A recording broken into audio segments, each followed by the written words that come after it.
From distant lands we gather, hearts of fire all along. Oh, big Nick, cause we follow through the storm and through the fight. For Valhalla we will borrow strength and might under moonlight.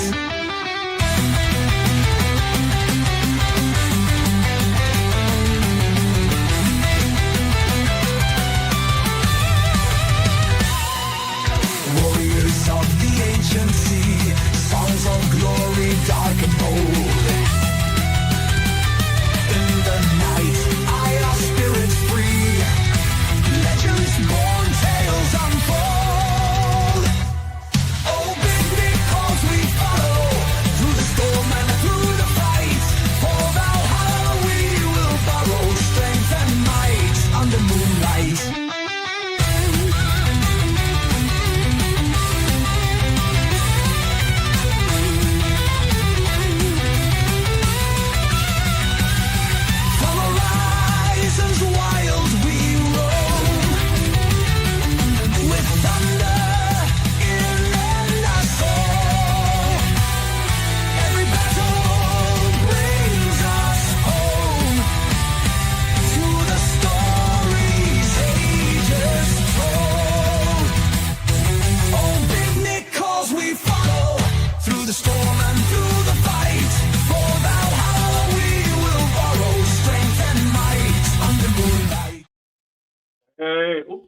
Microphone.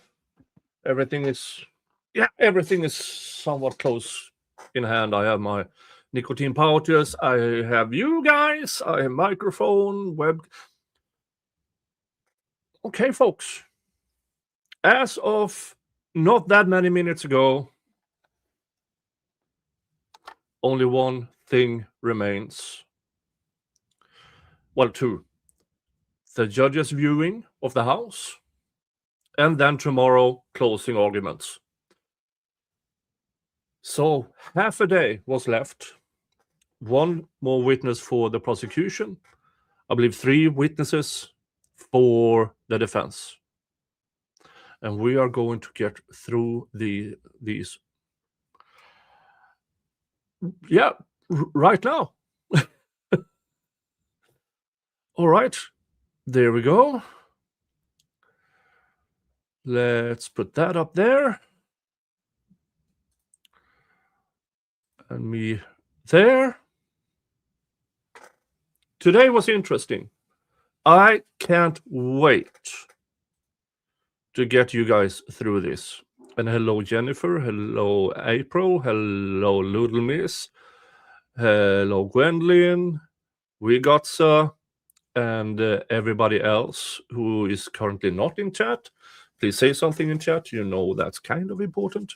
And hello, you guys over at Rumble. Okay, folks. Let's go. Volume is slightly boosted. Let's see if I need to boost it more.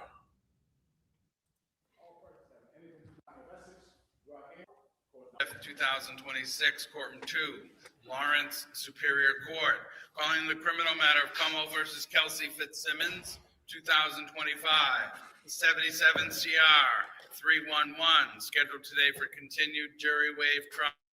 Could counsel please identify themselves for the record? Good morning, James Kipachowski. Good morning. Good morning, Your Honor. Good morning. Good morning, Your Honor. Martha Coakley for the defendant, Kelsey Fitzsimmons. Good morning. Good morning, Ms. Fitzsimmons. Good morning, Your Honor. Timothy Braley, Honor, for Ms. Fitzsimmons, Keely, Mr. Leonard, and Assessor with me as well. Thank you. Okay, thank you for the summary. I appreciate it. You can have a seat. So I wanted to talk about a couple of administrative matters. One is on the view. I've decided that the most efficient, transparent way to handle the travel to and from the view is to do it like we do a jury trial. And that is that I intend to order a bus and the attorneys, the court staff, the defendant will all travel. A little bit more volume, please. Like we do during a jury trial, along with our court officers. I think that it lends to transparency, but also I think it will be an efficient way to travel over there so that whatever escort or whatever arrangements are made, I'm not suggesting I get involved in that, but whatever arrangements are made for security, that we just are in one place. Again, it's what we do for jury trials, so let's do it that way. As for the timing, if I can, I'm assuming we'll go tomorrow morning, or whenever you folks work it out. Just work out the time with Mr. Ruane so he can get the bus schedule, but we do have a reservation-ish right now, it reserved for tomorrow morning. I would suggest that we, like in a jury trial, we gather in the courtroom. Mr. Ruane announces the case, and then we adjourn for the view and return to the courtroom, et cetera. So that would be the procedure. Also, after thinking about it on media and public access, or whatever, not access, but the public attending, the crowd control, basically, for lack of a better word. I think that after thinking about it, it's not my place. I think that I don't intend to issue an order. The state police and the local police always do what they do, and they do it well, and they don't need me meddling. And it occurred to me that when I mentioned yesterday about having some space, order requiring some space between folks, I was really thinking of jurors and all that. So again, unless you folks think I need to order it, I think that the law enforcement are skilled at these things, know how to handle it, and they can use their normal discretion. The media typically is allowed to film things, and it should be public in that way. But do you folks believe that I need to order something more specific than that? No, Your Honor. No. Okay. All right. So, and then the last thing is administratively is I emailed you folks this morning. I took a crack at I'd like to have some starting point for when we have our charge conference, when we discuss the law, the law of assault by means of a dangerous weapon. And so what I did is I just basically formulated what would be a jury instruction as a starting point. It was disseminated by email, but you also should have been left physical copies. Mr. Ruane has marked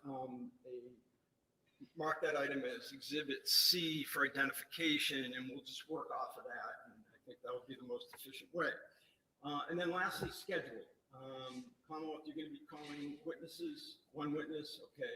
And then you'll be ready to proceed into the defense case? Yes. Okay. All right, let's proceed. Commonwealth, you can call your next witness. Thank you, Sergeant David Strong, please. Sergeant who? State Trooper. I'm guessing he's bald. Yep, he is.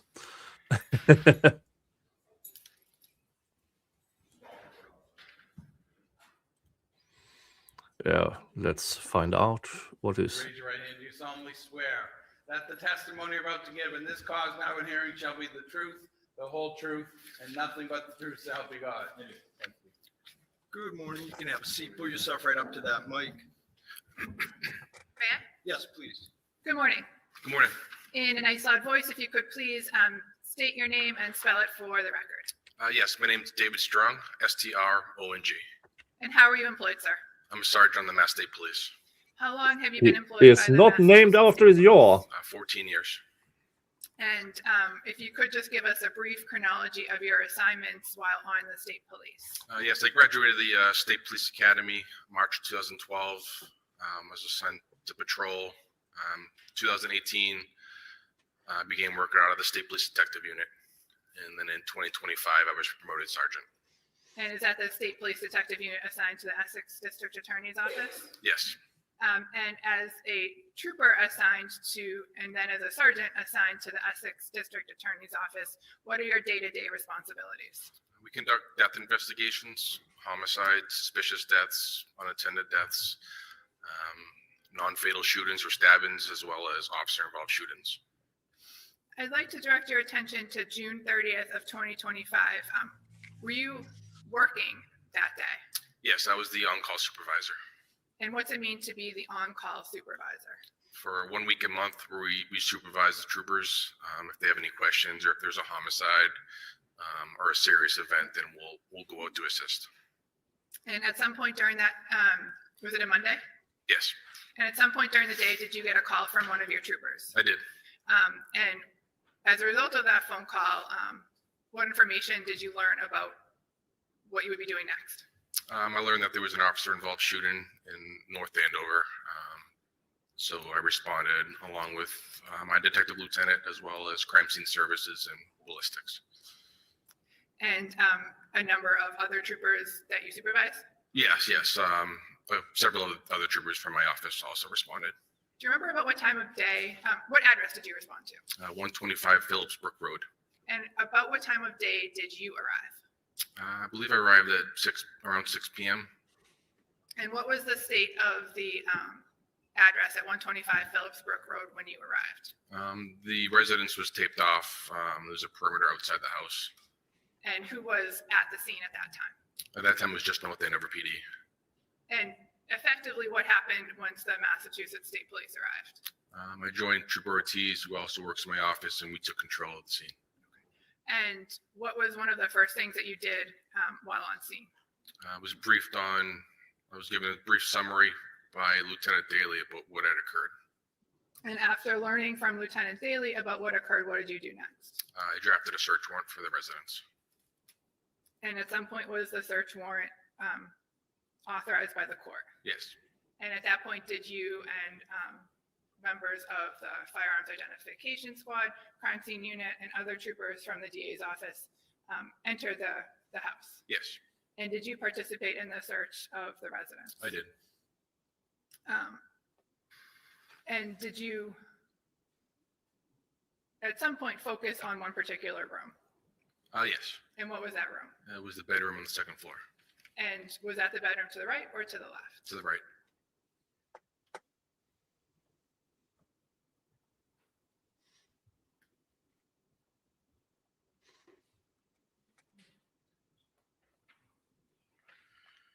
Sergeant Strong, I'm showing you exhibit 51. Do you recognize that photograph? Yes. Oh, yeah. Let's take a look at that. And what's depicted in that photograph? It's a green-colored chef. Yeah. Let's talk about this photo. According to Officer Noonan, he stood where, more or less exactly, where the photograph is taken from, where he claims she was in his line of sight. She still managed to launch herself over here in his view, opening the chest somehow, grabbing a gun, launch herself up to standing position and pointing the gun at his face. Because apparently, according to Noonan, somewhere around here, between this recliner and the bags here, she went out of sight. Now, I know Kelsey is not a big woman, but she's not Thumbelisa. She's not Thumbelisa.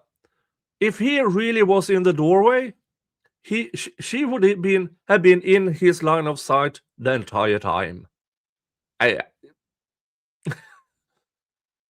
His story makes zero sense. As well as a chair and a box. So the green colored chest you're referring to is this item here? Yes. And where was that in relation to the layout of the room? It would be to your immediate left when you went to the room. And is this the red box you're referring to? Yes, And is that the chair as you saw it that day? it is. At some point, did other members of the search team open the green chest? Yes.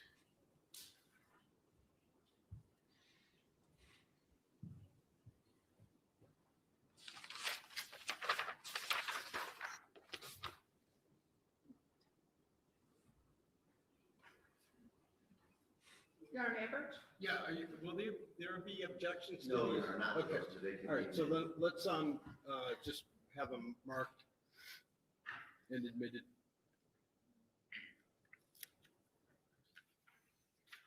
Exhibit 97, so marked. Exhibit 98, so marked.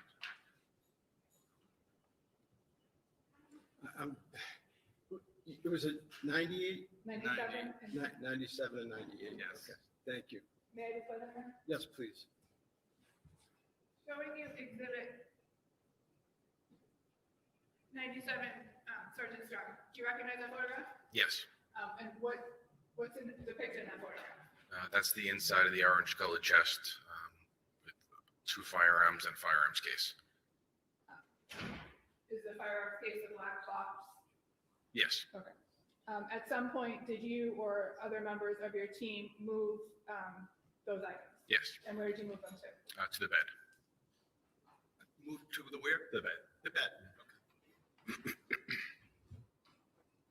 Showing you exhibit 98.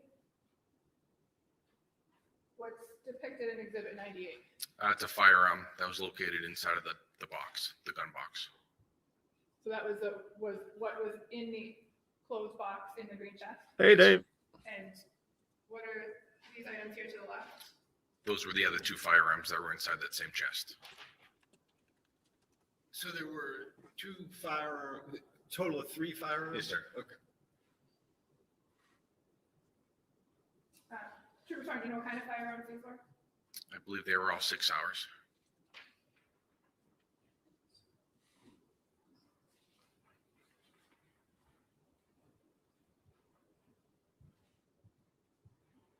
And do you know what happened to the firearms after they were photographed? Yes, a trooper assigned to my office recovered them and secured them in our evidence. And Yeah, the guns who should have been secured at the time of the handing over of the restraining order. Again, said this all 3 days. 3 cops there, and none of them secured any weapon. None of them. Idiocy. is that where they are today? Yes. May I have one, Your Honor? Yes. No further questions, thank you. Cross? Wait, that's it? This is the state's final witness. And this is what they finish with? That's it? Well, it might be, I don't know.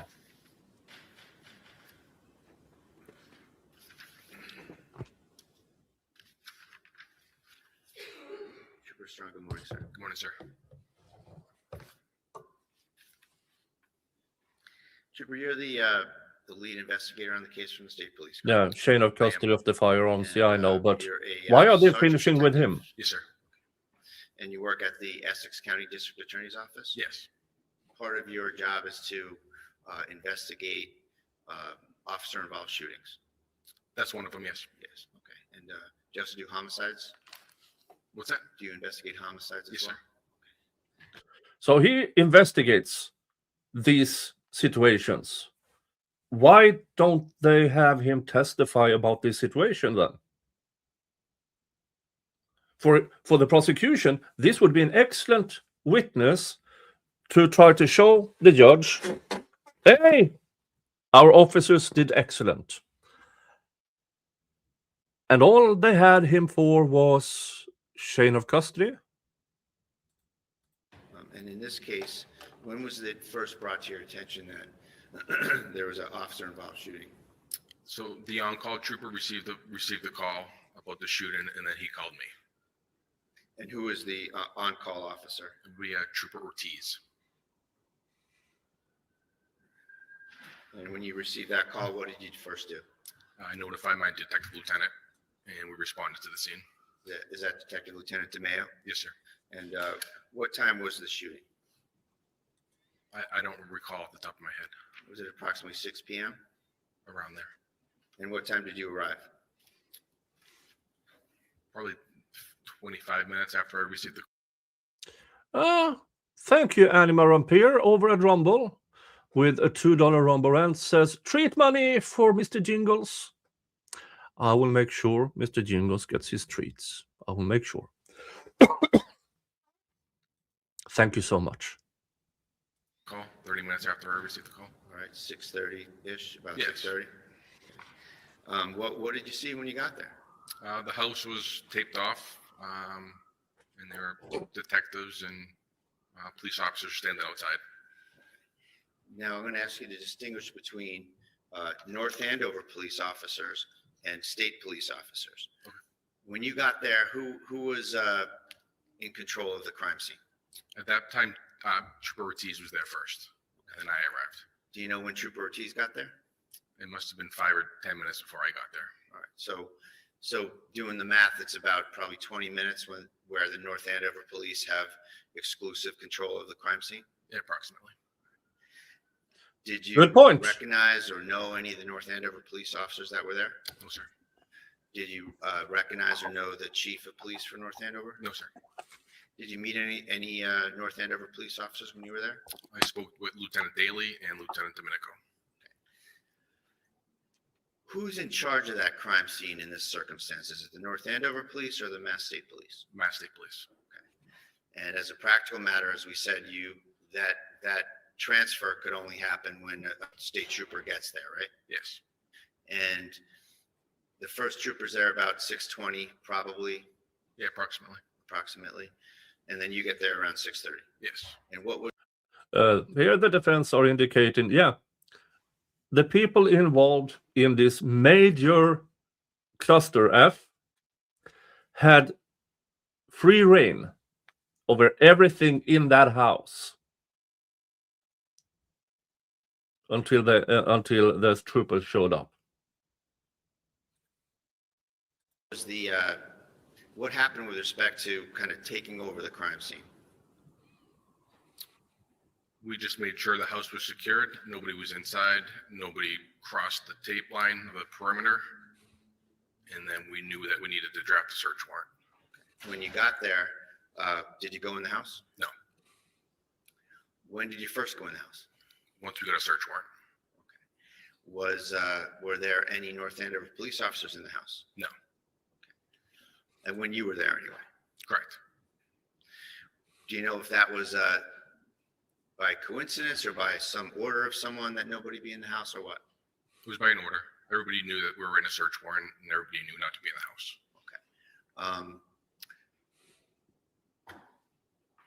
When you first got there, what did you do while you were there before you worked on the search warrant? I spoke with Lieutenant Daly and Lieutenant Domenico. Where did that occur? It was in this kind of near the school, outside of the house. Was it on the school property or was it on the house property? It was in the school. It would be in the street, so the school Sidewalk part. or something? Yeah. Was there any mention, to your knowledge or awareness, of any invocation of the town policy regarding drug testing? No. No conversation about that at all? No. All right. Did you speak with Officer Noonan at the scene? No. Where was Officer Noonan? He wasn't on the scene. Do you know what happened to him? I believe he went to the hospital. And do you know any circumstances about that? I do not. And you know that Some that's investigation. a common occurrence when there's an officer-involved shooting, the officer's always taken to the hospital, right? Yes, sir. And that's a precaution, but it also gets him out of investigative scrutiny, doesn't it? I think it's policy. Right, okay. So then you decided to obtain a search warrant, and the reasons for that were what? That the person that was shot owns the house, and they're not around to consent. Is that a fair statement? Correct. At some point, Ms. Fitzsimmons was charged with assault as well as assault with intent to murder, right? Assault, I should say it better. Assault by means of a dangerous weapon and assault with intent to murder, Officer Noonan, correct?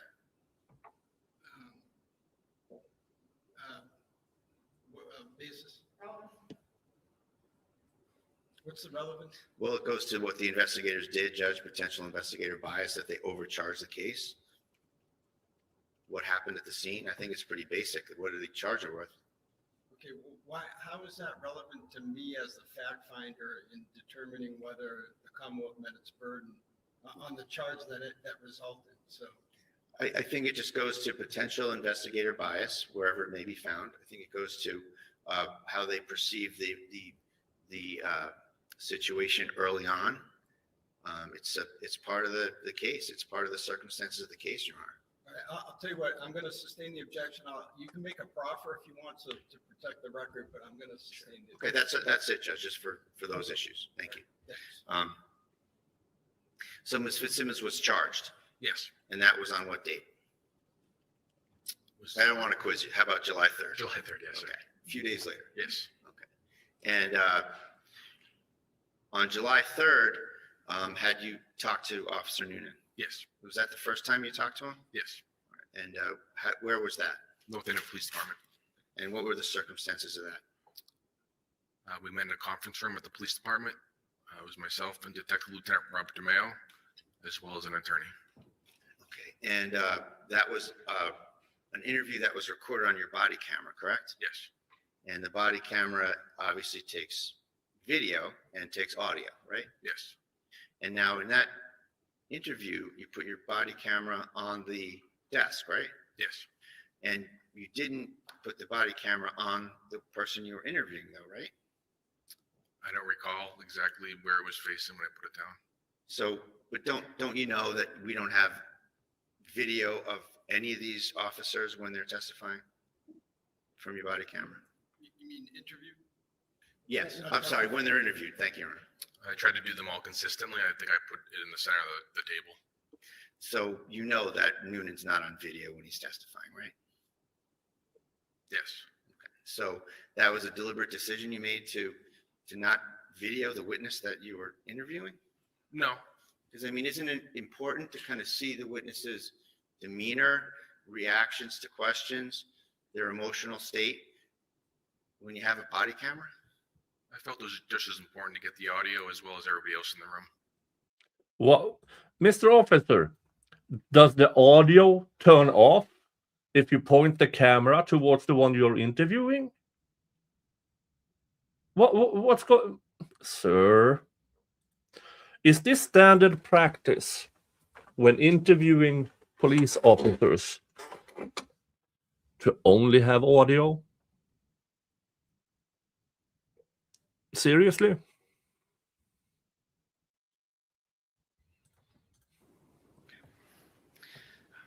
Hey, Gigi, yeah, not really. You don't have to go back to the beginning. And in this case, Trooper Strong, you wrote a report that's kind of like what we call a PC report, right? For the You know that facts. terminology? Right. Yes. You, is that your only report in the case? No, I drafted several reports. Okay. And in terms of the report for court, you sort of encapsulated the statements of all the other people in the case, right? I believe I summarized 3.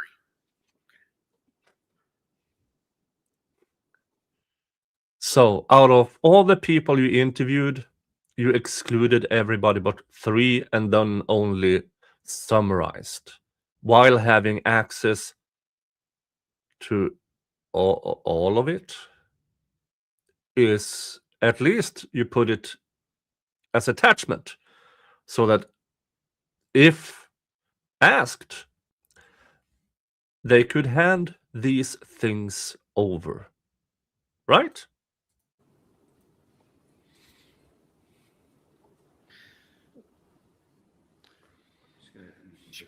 Yes.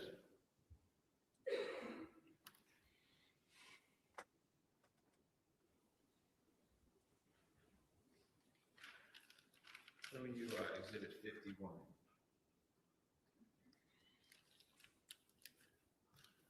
So it's fair to say that Exhibit 51 shows the door frame of the bedroom where the shooting happened, right? Yes, sir. And it shows this chest right here that I'm pointing to. Yes. The firearms, you observed those extra firearms that were in the chest, right? Yes. And it's fair to say those firearms had nothing to do with the shooting in that room, right? Yes. So that's like a chest that has leather trim on it, right? Yes. It has kind of a top that swings back and opens up, Yes. and it has some stuff on it right now anyway in the picture whenever that was taken. Correct. Are you aware of when that picture was taken? I am not.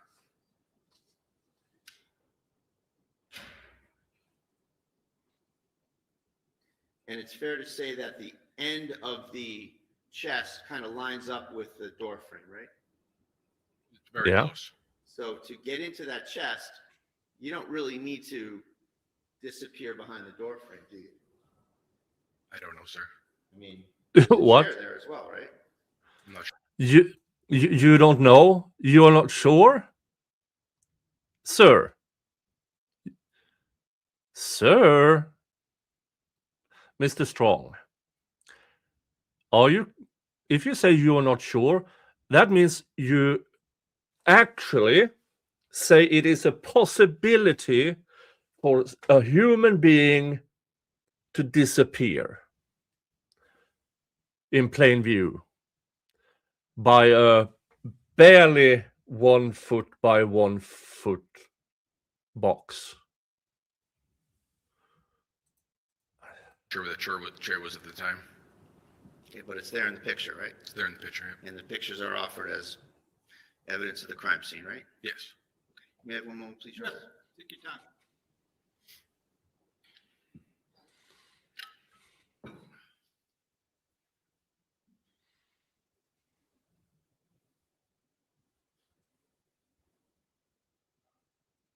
Okay. Skip. What time did you get back with? Trooper Strong, what time did you get back with the warrant? I believe it was before midnight.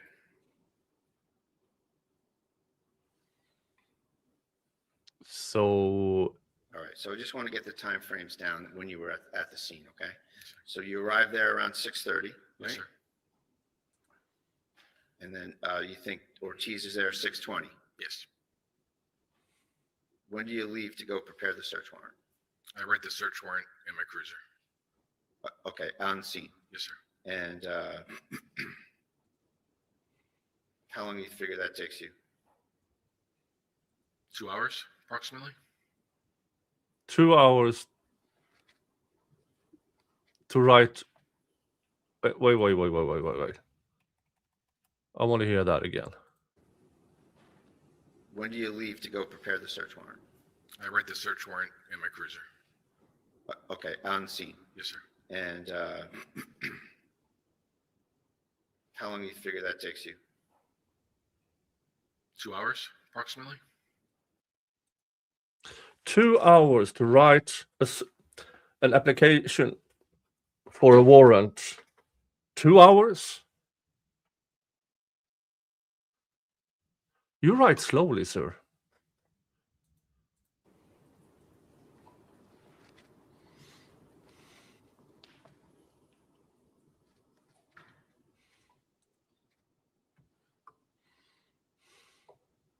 Then you, what did you do when you had the search warrant drafted? contacted the clerk. Did you involve any assistant district attorney from the Essex DA's office? Did I involve one? Yeah. Yes. And when was that? I believe on scene. On scene? Who was on scene? ADA Guptosi, Detective Lieutenant Rob DeMeo.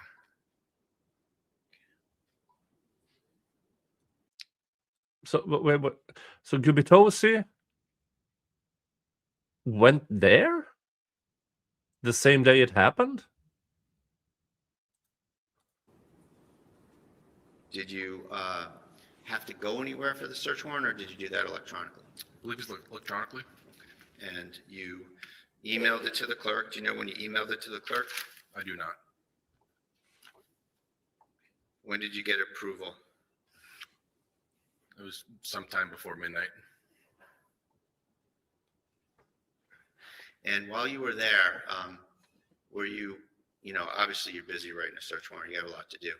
Were you also taking note here and there of any traffic into the house? No.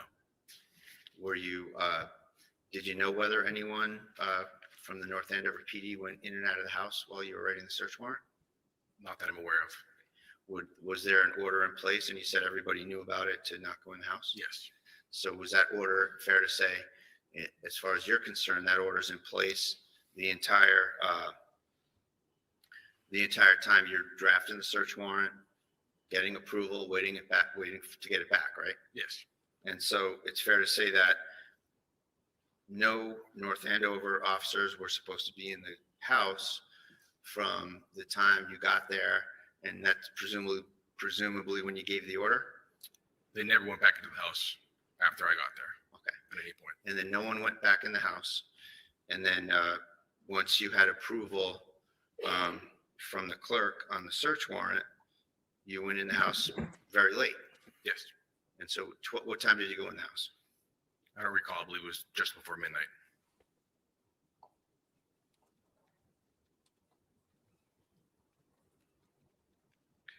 Who went in the house with you? Crime scene services, ballistics, and other members from Essex SPDU, State Police Detective Unit.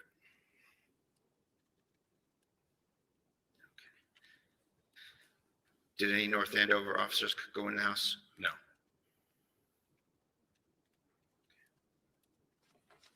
One moment, please, Your Honor. Yes, take your time.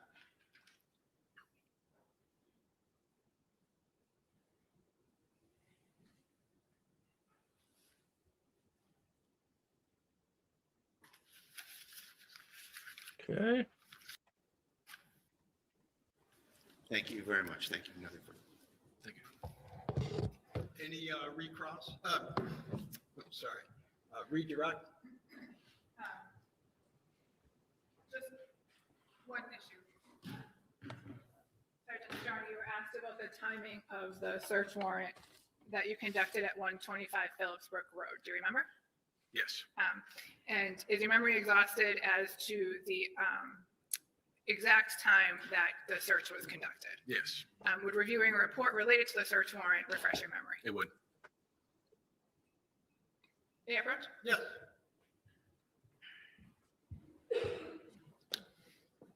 Sir, direct your attention to paragraph 1.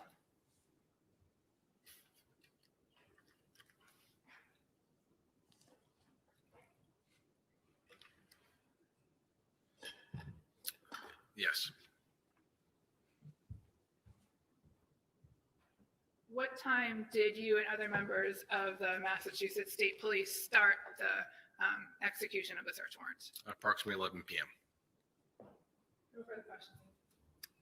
Any, I'm sorry? No questions. Okay, just for clarification, Sergeant, so the search warrant was approved by a judicial official. Yes, sir. Do you recall who that was? I do not. Was it, do you recall what court the person was from? No, it wasn't Lawrence, Essex County. It was a different county, I believe. Okay, it was like an on-call judge or something? Yes, sir. Okay. Yes, sir. And is it fair to say that I had no involvement in reviewing or approving that search warrant? Yes, it is. And is it fair to say that Mr. Ruane, when you mentioned something about a clerk, had no involvement in the issuance or review of that search warrant? He did not. Counsel, either side wish to follow up on that? No, thank you. Okay. All right. Thank you very much, That's fine. Sergeant. Now, if you're wondering why is the judge asking questions, well, it's because he is both a finder of law and a fact finder. He is the jury in this aspect. And in Massachusetts, jurors gets to ask questions. So he is asking based on him being a fact finder. He needs clarifications, which he is allowed to as a fact finder. May step down. Commonwealth, you call your next witness? Commonwealth rests. All right, the Commonwealth rests. Yeah, and that was the state's case. A bunch of cops who never secured any firearm in Kelsey's home. A bunch of cops who never brought a social worker, not even a female officer, not even an officer trained for these situations. They brought more or less a guy with a SWAT training and his buddies.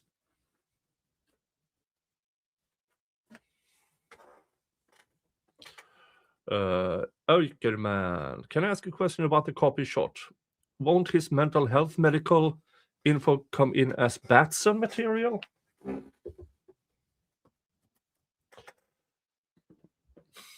Only if the defense asks. And I don't know if anything of this was handled pre-trial, but oh, look at this. Little Miss is here. They excluded it in a motion in limine. Okay, there's your answer. The doors should have been opened, in my opinion, since Noonan did testify about it.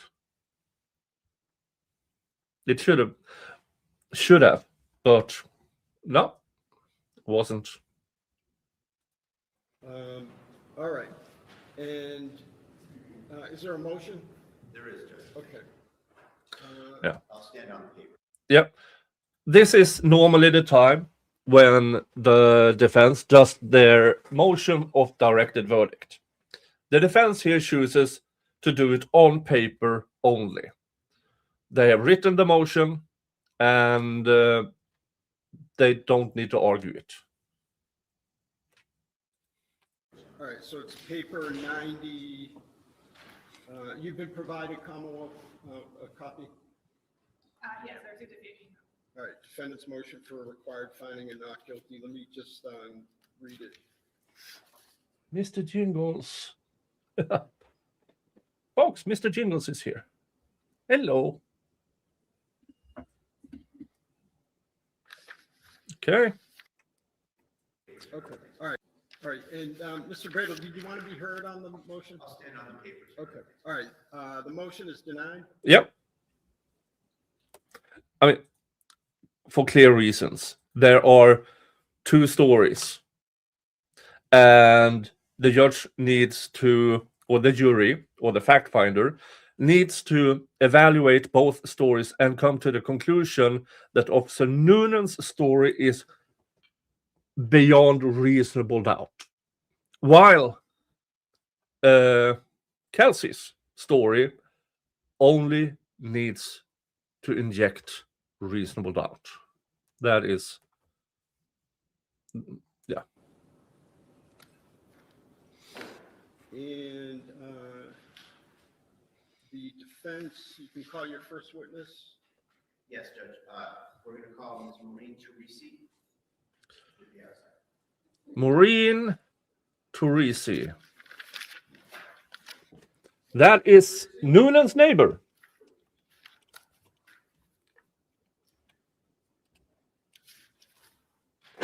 This will be interesting.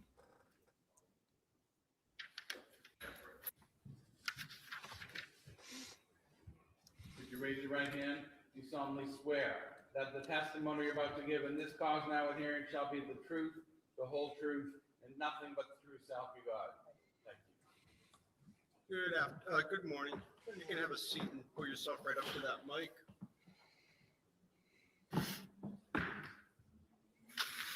May I inquire, Your Honor? Yes. Good morning, ma'am. Good morning. Please state your name and spell your last name. Maureen Tursi, Torrisi, And where do you live? in North Andover. Okay, do you live in a condo complex there? I do. What do you do for a living?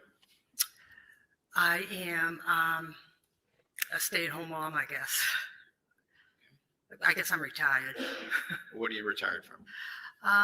The construction industry and home staging, design.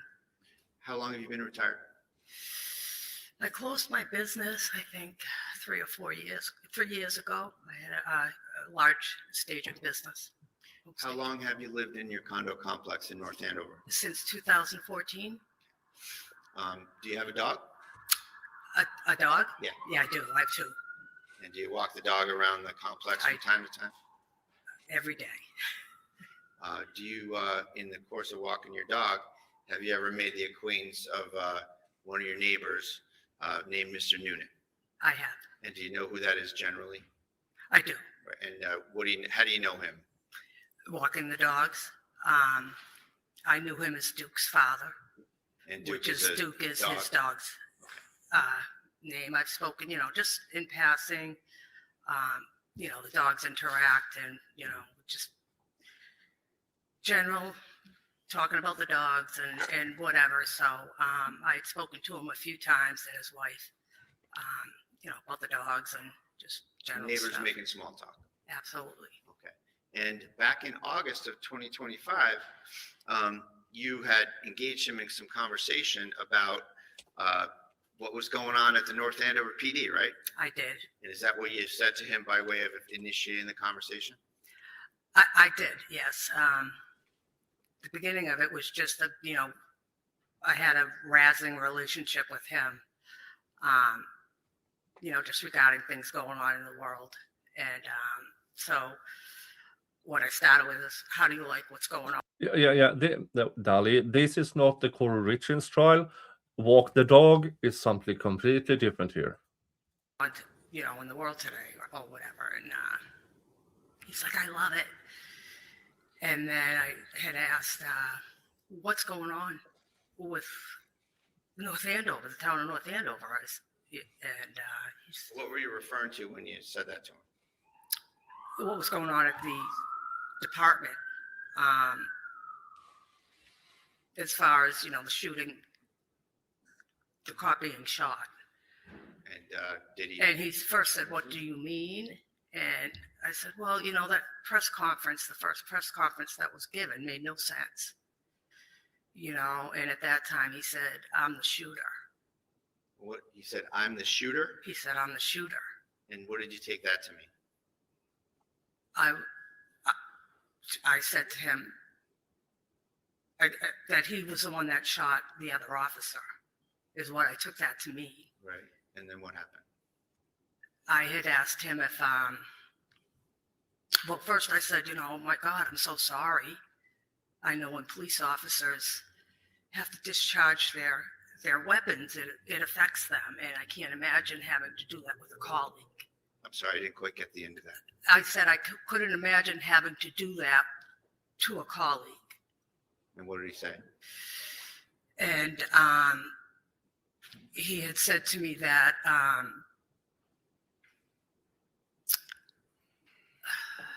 sorry, I'm a little nervous. That's He okay, take your time. had said that there was no choice to it. He had no choice, that he had to, she had the gun pointed at him when he came into the bedroom. So he told her that she had the gun pointed at him when he entered the bedroom. That is the important thing here. That is Officer Noonan admitting he was away from the bedroom. And Did he use any He said certain, that- pejorative about her? I'm sorry, Did he use any certain pejorative about her? I What did he call her? what did he call her? Mhm. Well, he didn't call her that at that time. He explained very briefly what had happened. And he said that when he came into the room, she had the gun pointed at him. And that it clicked. She clicked it. And I said, so there was no bullet there? And he said it clicked, and that he wasn't going to let her get a second shot off, and that he had to shoot her. And I'm like, well, that doesn't make any sense. And I had asked why they went to her house. The three of them went to the house instead of having her go to the station. And Good why wouldn't question. they, if they were going to the house to take a baby, why wouldn't they have had some social services there with them? And he said, well, she's a fucking whack job. Oh, sorry. So not only did he call her a whack job, a fucking whack job. As if that explains why they had to wait. But remember, earlier that day, she was in the precinct with the kid.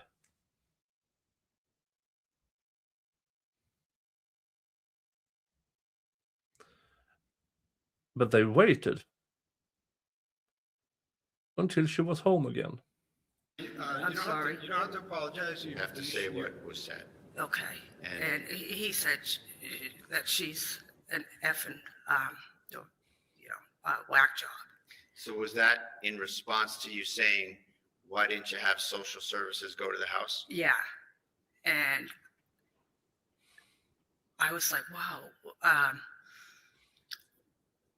that word is used. Objection. Yeah, sustain. Next question. Sorry. That's okay. So not what was said so much, but Okay. did you engage back with him about the, let's say, the propriety of that usage? I did. After that, did you end the conversation with him?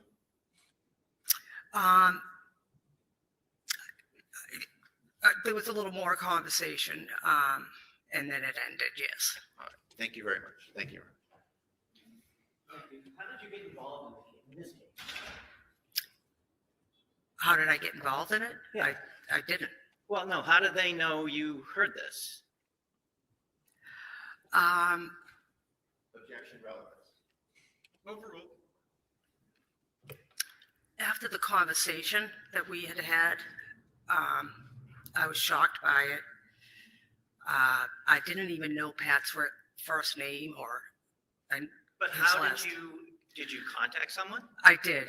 And a little bit after we had the conversation, probably a week afterwards, I did contact somebody Who? that Mike Crawford, that I knew Mike Crawford Was- entered. in contact with the Mike- defense. Mike Crawford entered evidence. Mike Crawford from the Young Jerks. And, because I think there was a hearing, I'm not sure, but I know that Mike was in contact with them, and I contacted Mike And so when was this? When was this conversation? with Mike. No, with, this conversation with Pat. It was August 20th. August 20th. Yep. You were interested in this case from the beginning, right? I'm sorry? You were interested in this case from the beginning, weren't you? No, I mean, I was interested in what was going on in my town, yes. You're Maureen Sullivan's person, correct? I am. And you post, and you make comments to newspaper articles, don't you? About this? Yeah. I could have, yeah, Can I sure. have your honor? Yes, you've shown it to defense. Yeah, they have a copy. Well, that's you, right? You reposted something on July 10th, correct? When was this? July 10th? Okay, yeah. And what did you repost?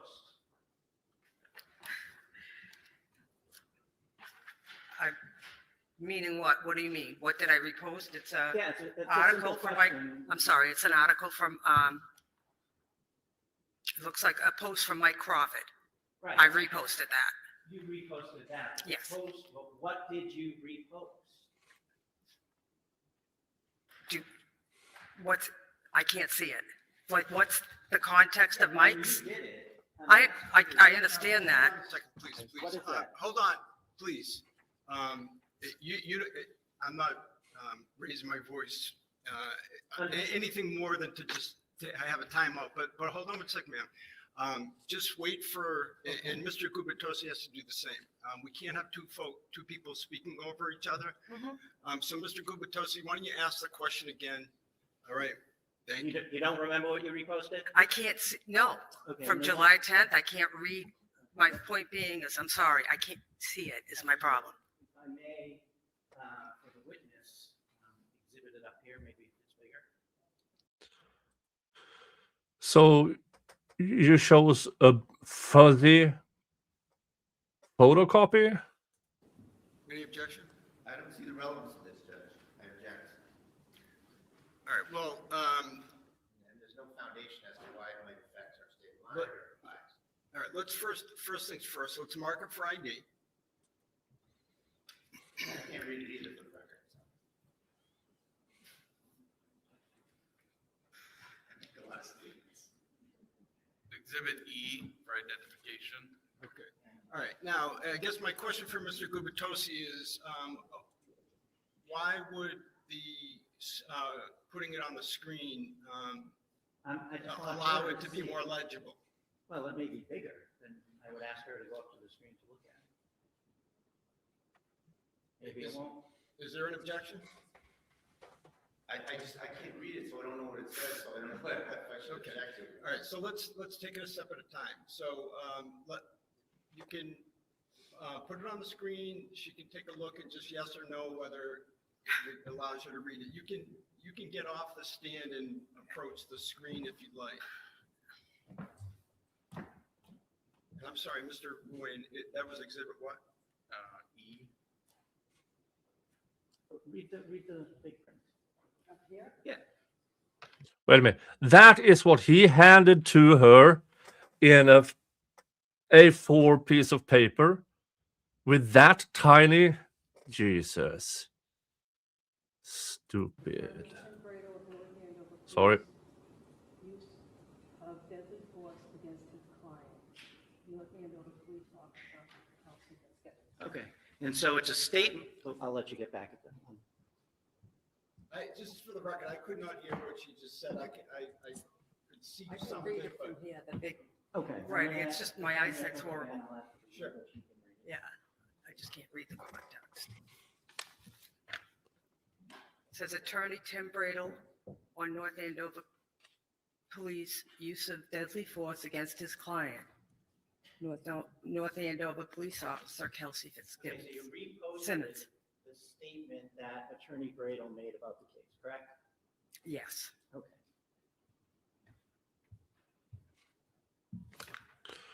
Yeah. Just a headline. No, I'm sure he doesn't want the context told. But I mean, the article is now in evidence. Comment to about news articles also, correct? I have no idea. What, Okay, may I What do you- approach again, Your Honor? yes. I'm going to show you and just ask if you can look and see if you recognize that. What's that date? August 14th. Okay, and you see something that you wrote?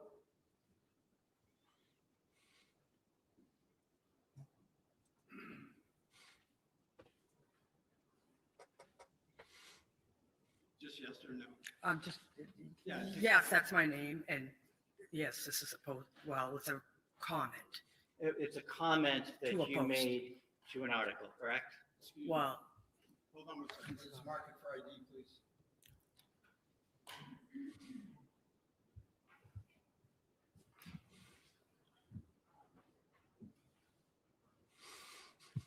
And Mr. Bradley, you've seen this?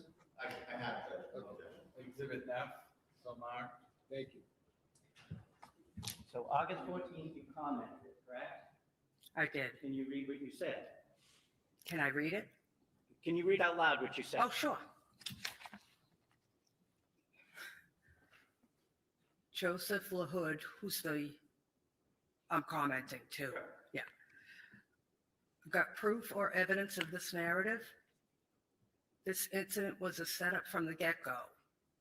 Their narrative will not pass the smell test.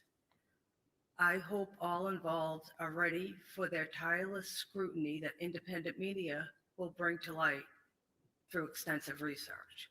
Ask Norfolk County, Mass State Police, and Canton Police are doing these days. We have just begun. And the Karen Reed case has entered into evidence.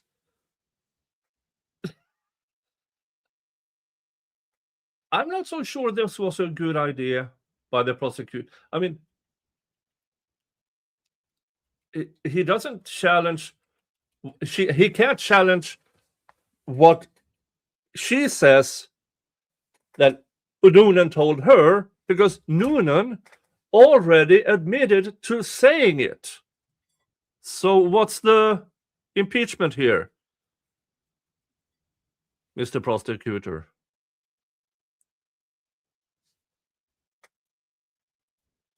So we have just begun. So you feel like you have a stake in this game?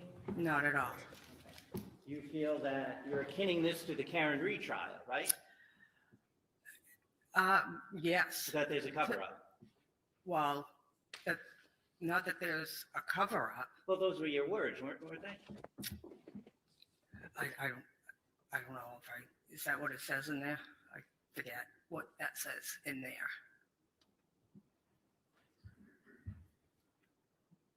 Yeah. Mr. Prosecutor, did she actually use that word? From the get-go, correct? Correct. And tireless scrutiny that independent media will bring to light through extensive research. And then Correct. you mentioned Norfolk, Mass State Police, Yep. and the Canton Police. I did. Correct? Yep. Okay. So a cover. Well, yeah, it's the judicial system seems to be going awry, and there's more eyes on things now. Okay, I'm gonna show you something else. I'm sorry. Yeah. And she's correct. Let's have that mark on your way out. Thanks.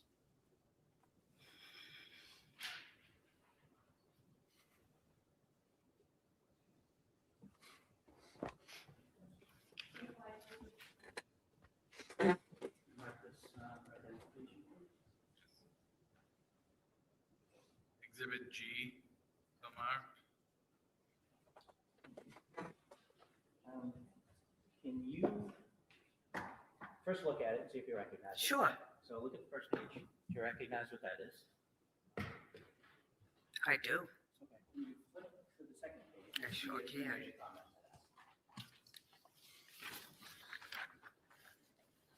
that. Yep, I sure did. Can you read the first page?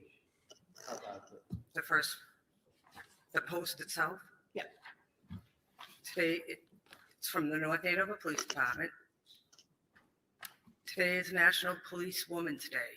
Please join us in recognizing Sergeant Katie, can't say her last name. Do you If want you to can't spell read it? the last name, that's fine. Go ahead. Okay. Sergeant Julie Nigro and School Resource Officer Stephanie Rizzo. They have over 43 years of combined experience, and it shows. As all three demonstrate strong leadership inside and outside our department walls. We appreciate their immense dedication to helping both residents and visitors in the North Andover community every day. Thank you for your service. And you commented on that, correct? I sure did. What did you say? Wow, let's hope they stay safe from their colleagues. Oh. Yeah, but Mr. Prosecutor, Noonan still admitted to saying those words to her. I mean, you kind of have to now. You can't discredit her on something Noonan already admitted to saying. That's not good. And thank you to Anima Rumpy. Let's show it instead. Let's show it. First of all, now I can't bring the Rumble things up on screen except by sharing this. And Rumper gifted a subscription. Thank you so much. And here Anima also says the thing about his only place to make her appear biased and agenda-driven to disparage the justice systems in Massachusetts, thereby casting doubts on her testimony and its validity. Well, yeah, that is what he tries. But Noonan already admitted to this. So, yeah.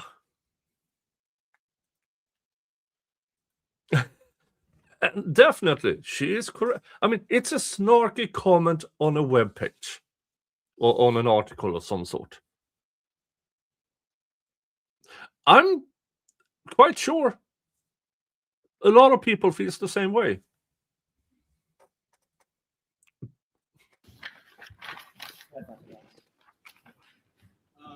Redirect. And that's what it was it for recross or for cross-examination. We're content, Your Honor. Thank you. Okay. All right. Yeah. You may step down. Thank Thank you. you, sir. Okay. And defense, you may call your next witness. Yes, Your Honor, the defendant calls Lauren Page. Lauren?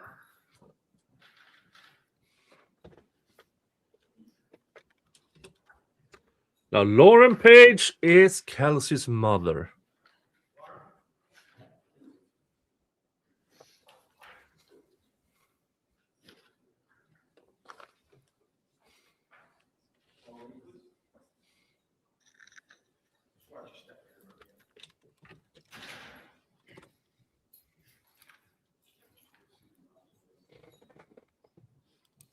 It was Slidey Pie who was gifted a membership by Anime Rampier. Yay! I still have no idea on how to make perks over at Rumble. No clue. I wish I knew. If somebody could educate me in how to make perks as a member on Rumble, I need to be trained on that. Testimony you're about to give. In this cause now and hearing shall be the truth, the whole truth, and nothing but the truth to help you God. Thank you. Good morning. You can have a seat right there. You pull yourself right up to the mic. May I proceed, Your Honor? Yes. Good morning, Mrs. Page. I'm going to ask you to give your full name, first name, last name, and spell it, mostly for our stenographer, if you can do that. Sure. Lauren Page, Lauren Page, Page. Okay, I'm just also going to note that because the windows are open, occasionally we have fire trucks go by. So if we hear that, we'll stop our conversation. Okay? Sure. Thank you. Mrs. Page, you're the mother of Kelsey Fitzsimmons. Is that correct? Yes. Do you see her in the courtroom today? Yes. And you have to say yes or no again for the stenographer. Yes. And what's she wearing today? A white blazer. Can I have the record reflect, Your Honor, that this witness has identified her daughter as the defendant? Yes. Thank you. Now, Kelsey's father is Stephen Fitzsimmons, is that correct? Yes. And is he your ex-husband? Yes. And you are now married to William Page, is that correct? Yes. Can you tell us just roughly, you were together with William Page since 2011, and then you've been married since 2022, is that correct? Correct. And you have another child besides Kelsey with Stephen Fitzsimmons, is that right? Yes. And who is that? Stephen Jr. And is he 6 years older than Kelsey? Yes. Your husband, Will Page, also has 2 children from a prior marriage. Is that correct? Correct. And who are they? Madison Page and William Page. Okay. And how old are those children? Madison will be 18 on the 31st of this month, and Willie is 20. Okay. And those families are friendly, are they not? Yes. Where did you grow up, Mrs. Page, and go to high school? Arlington, Mass. And did you have education after high school? Yes, I did a 2-year paralegal program at Aquinas Junior College in Newton. And did you become employed after school? I did. I worked for Shawmut Bank. Okay. And in general, what was the nature of that first job you had? Teller assistant manager. Excuse me. And since that time, you've been employed, is that correct? Yes. Okay. Where do you live now, Mrs. Page? Methuen, Mass. And I won't ask you the address, we don't need that. And where do you work now? I work for Sullivan Mechanical. It's in Wilmington. In Wilmington. And how far away is your home from the North Andover home where Kelsey Fitzsimmons lived in June of 2025? 8 minutes. And how about your place of work? How far away is that? 20. Kelsey went to college, did she not? Yes, she did. And after that, did you stay close with her? Yes. Close to her today? I'm sorry? Are you close with her also Oh, today? yes. Yes. And did Kelsey live in Methuen with you and Mr. Page, his son and daughter, from before Christmas 2025 until recently? Yes. When Kelsey finished college, did she do about 1.5 years of law school? Yes. And you're aware she applied to become a corrections officer in Essex County, is that correct? Yes. And she served as an Essex corrections officer before she went to the North Andover PD. She did. And all during that time, you were close in contact with her. Fair to say she was in your life, you were in hers? Absolutely. Okay. And again, what town do you and Will live in now? Same, Methuen. In Methuen, okay. At some time, did Kelsey move to North Andover? Yes. And did she first have an apartment and then bought a house, is that right? Yes. Where did Kelsey live when she served as a corrections officer? Her apartment in North Andover. And again, how far away is that from where you lived in Methuen and where you live now? 8, 10 minutes. Close drive, correct? And you knew that your daughter Kelsey was engaged to Justin Alea, did you not? I did. And you also knew that Kelsey had a child, of course, is that right? Yes. And that Justin was a father. Yes. You knew they were planning to get married in October of 2025? Yes. And did you know her fiance's parents, sister, just yes or no? Yes. You had met them upon occasion and socialized with them, is that right? Yes. And you knew that they lived in Stowe, Massachusetts, is that also correct? Correct. During this time that your daughter had her baby Caden, did you ever babysit for him? We did, yes. And could you just tell generally, what kind of baby was he? Fussy, calm? Can you give us a description of the baby? Caden was very easygoing, very happy baby. Easy to take care of? Yes. And generally, in your experience, when did he cry? If he needed to eat? When he was hungry? Yes. And when you, I'm going to draw your attention now to June 30th, 2025. And we're going to focus on that day. Caden's about 4 months old, is that right? Yes. At that time? And where was Caden living at the time on June 30th, 2025? Phillips Brook Road in North Andover. With Kelsey, is With that Kelsey, correct? Yes. Mrs. Page, did you know that Kelsey had been cleared to go back to work in a few days from June 30th? Yes. And on that day, were you aware that she was going to the North Andover Police Department in order to do some CPR training? Yes. Were you aware that she was going to take Caden with her during that training? I was aware. I'm just going to ask you yes or no. Did Kelsey call you that day? This is June 30th. Yes. And at what time, any time after noon, do you recall that she called you? 2:30. And did she give you some information about where she was headed when she talked to you? Yes, she was going to meet Justin at the Common in North Andover. Okay. And did she talk with you at some time to let you know if and when she was headed back to her house? Yes. Do you remember what time that was? 3:30. And did you and she agree to meet at her house? Yes, I met her at the house after work. And about what time was that, if you recall? 3:30, 3:45. Okay. And you were working that day, right? Yes. And your place of work was close enough by that you could do that? Yes, my route to and from work, I drove by her house. So if you were going from Wilmington to Methuen, you would actually go by where Kelsey lived, Yes. correct? Do you remember what time you arrived again? What time did you get to Kelsey's house that afternoon from work? I want to say it was 3:30, 3:45. Okay. Who else was there when you got there? No, and just Kels and baby. And Kelsey. Yes. And just generally, without giving us the conversation, what topic or topics did you discuss? Kelsey was sad that Justin blew her off and didn't show up at the Common to meet her. She couldn't understand why.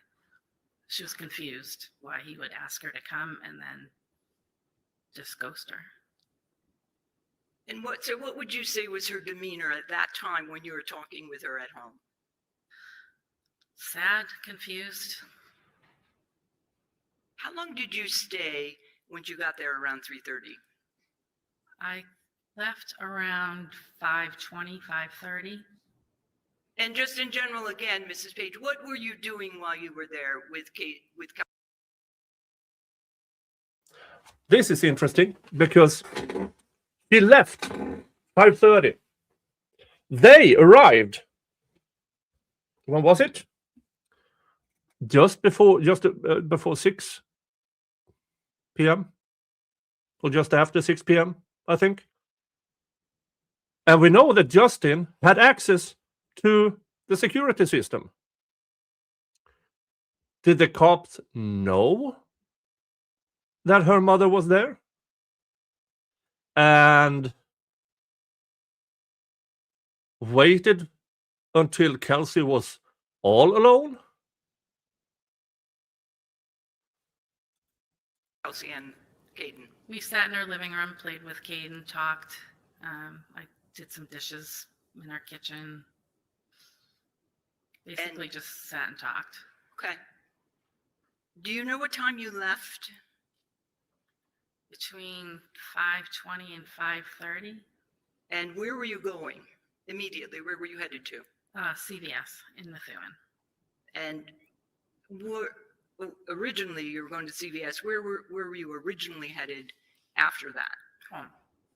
And that's your home in Methuen? Yes. Right. Did you get another call from Kelsey while you were at the CVS? I did. And as a result of that call, Mrs. Page, what did you do? Went back to her house. Do you recall what time you arrived at her house? 5:45. So it's a pretty quick time between the time you left, went to CVS, and then went back. Is that correct? Yes. Tell us again the time to drive to CVS from Kelsey's house. Under 10 minutes. When you arrived at the house at that time, can you tell us what's the first thing you saw? Police cars. Did you go in the house? Yes, I went right up. And doors open. You've been in and out of that door before many times, correct? Yes, went right up to her porch. Did you see anything on the porch? It's the police officer holding Caden. And at that time, did you know which police officer that was? No. He was holding Caden, you said, Yes. correct? I didn't hear the answer. I'm sorry, no. Okay, thank A police officer was in uniform, correct? Yes. And you didn't know who he was at the time? No.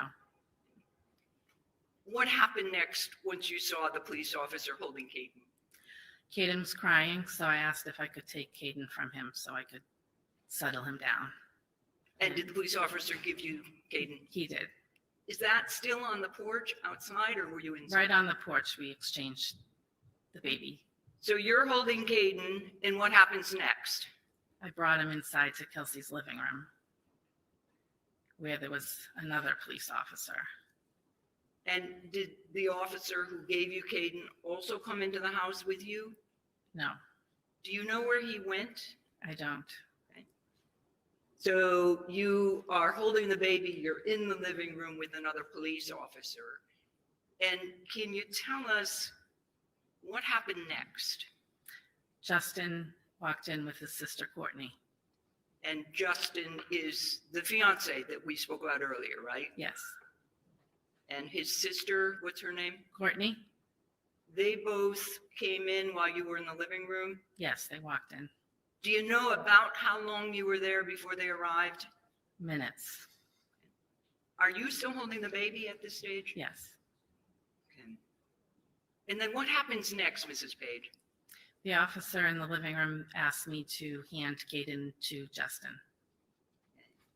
And had either Kelsey or the police officer, when you arrived, told you about the restraining order? Just yes or no? No, And did you actually who did you give the baby to, I should say?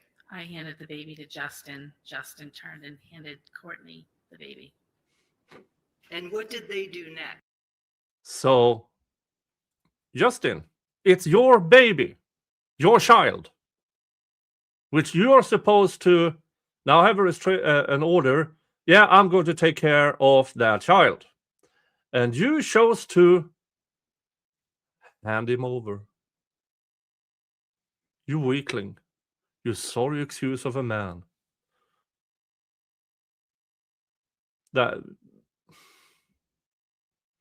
That's what he does. He doesn't want a child. He doesn't want Kelsey. He just wanted control. That's all he wanted.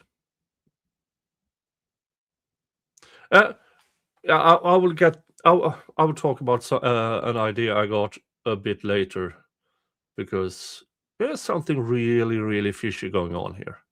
Next. Left. Did you have any conversation with them, just yes or no? No, Did they take anything for the baby with them, if you remember? car seat, I believe. And they left together, if you recall. Is that? Yes. Yes. Okay. Mrs. Page, when you arrived, did you see your daughter on the first floor? No, Did you know where she was? upstairs. And while you were downstairs, did you hear anything coming from the second floor? Just yes or no for now. Yes. Can you tell us what you heard? I heard a gentleman say, Kelsey, no, Kelsey, no. And then 2 gunshots. And can you give us some idea of how quickly those shots were connected to each other? It was Kelsey, no, bang, bang. Did you hear Kelsey say anything from the second floor? No. Could you hear her make any noises? Yes. And Mrs. Page, what happened next? I saw Justin run by the windows on the porch, and after that, officers came in, EMTs came in, running up the stairs, and I was let out of the house. I was let out by an officer. And what was your frame of mind, state of mind at that stage? I was pretty upset. And were you making any I was noise? screaming. When is the next time you saw your daughter, Mrs. Page? At the trauma room at Mass General.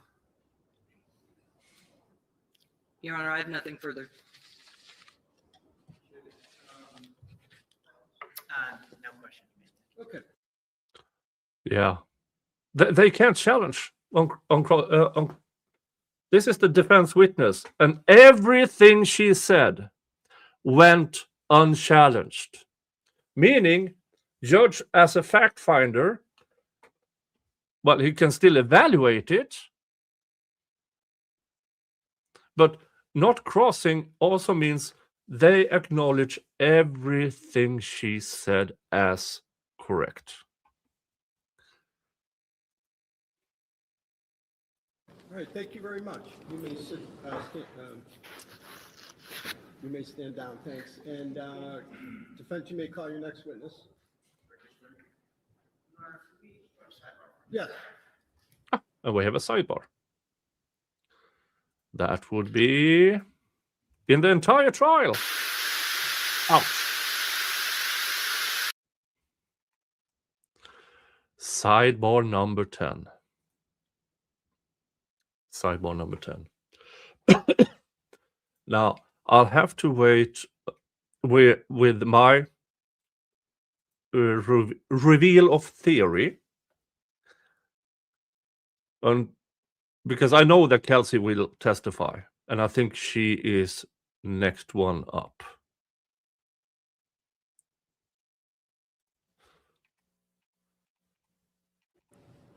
And we will stand in recess. Okay, recess. And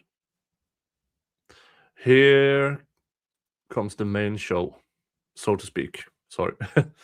Kelsey Fitzsimmons, take All the stand. counsel and the defendant are present. Okay, defense, you may call your next witness. Thank you, Your Honor. The defense calls Kelsey Fitzsimmons.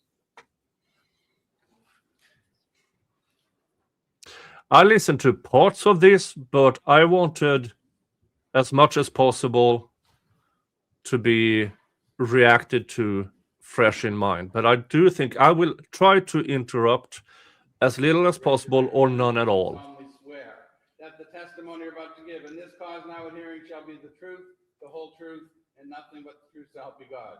Thank you. You may have a seat and put yourself Oh. right up to that mic. Before, thank you to Anima Rampier with your $1 rumble rant. Justice is not worthy of his testes. That's for damn sure. I agree. It's a sorry excuse of a man. Absolute sorry excuse of a man. And just to recognize here that while Rumble rants and gifted memberships over at Rumble is coming in, nothing on YouTube so far. Folks, just saying.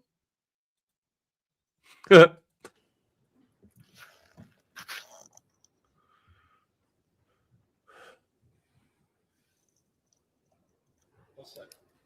Thank you, Your Honor. May I inquire? Yes. Thank you. Good morning, miss. Good morning. State your name and spell your last name. Kelsey Fitzsimmons, Fitzsimmons. How old are you? I'm 29. Excuse me. Do you mind? I'm just pulling that mic Yes. a little bit closer just so that we can hear you. Is that better? And I didn't hear your last answer. How I'm old? 29 years old. 29. Okay, thank you. Yeah, that's better. Thank you. And what's the town of your residence? Currently, Newburyport. Where'd you grow up? I grew up in Methuen, Methuen? Massachusetts. And did you live there your whole life? Most of it, yes. Did you go to high school there? I did. And where did you go? Methuen High School, When did you graduate? 2015. And you lived there with your parents and your family? Yeah, I lived with my mom and my dad. There were two different houses. Tell the judge a little bit about your upbringing and your family and who's who. So I have my mom, my dad, my mom Lauren, my dad Stephen, my older brother, my biological older brother Stephen Jr., And then I have my stepfather, William Page, his two kids that I consider my brother and sister, Madison and William. I'm sorry, I didn't hear the names. My younger brother and sister are Madison and William. Madison and William. Did you say that they were step-siblings? They are step, yes. Okay. Try to keep your voice up. Okay, sorry. Use the mic, Okay. kind of like I am, like that. Okay. All right, thanks, Kelsey. So you guys are a close family, right?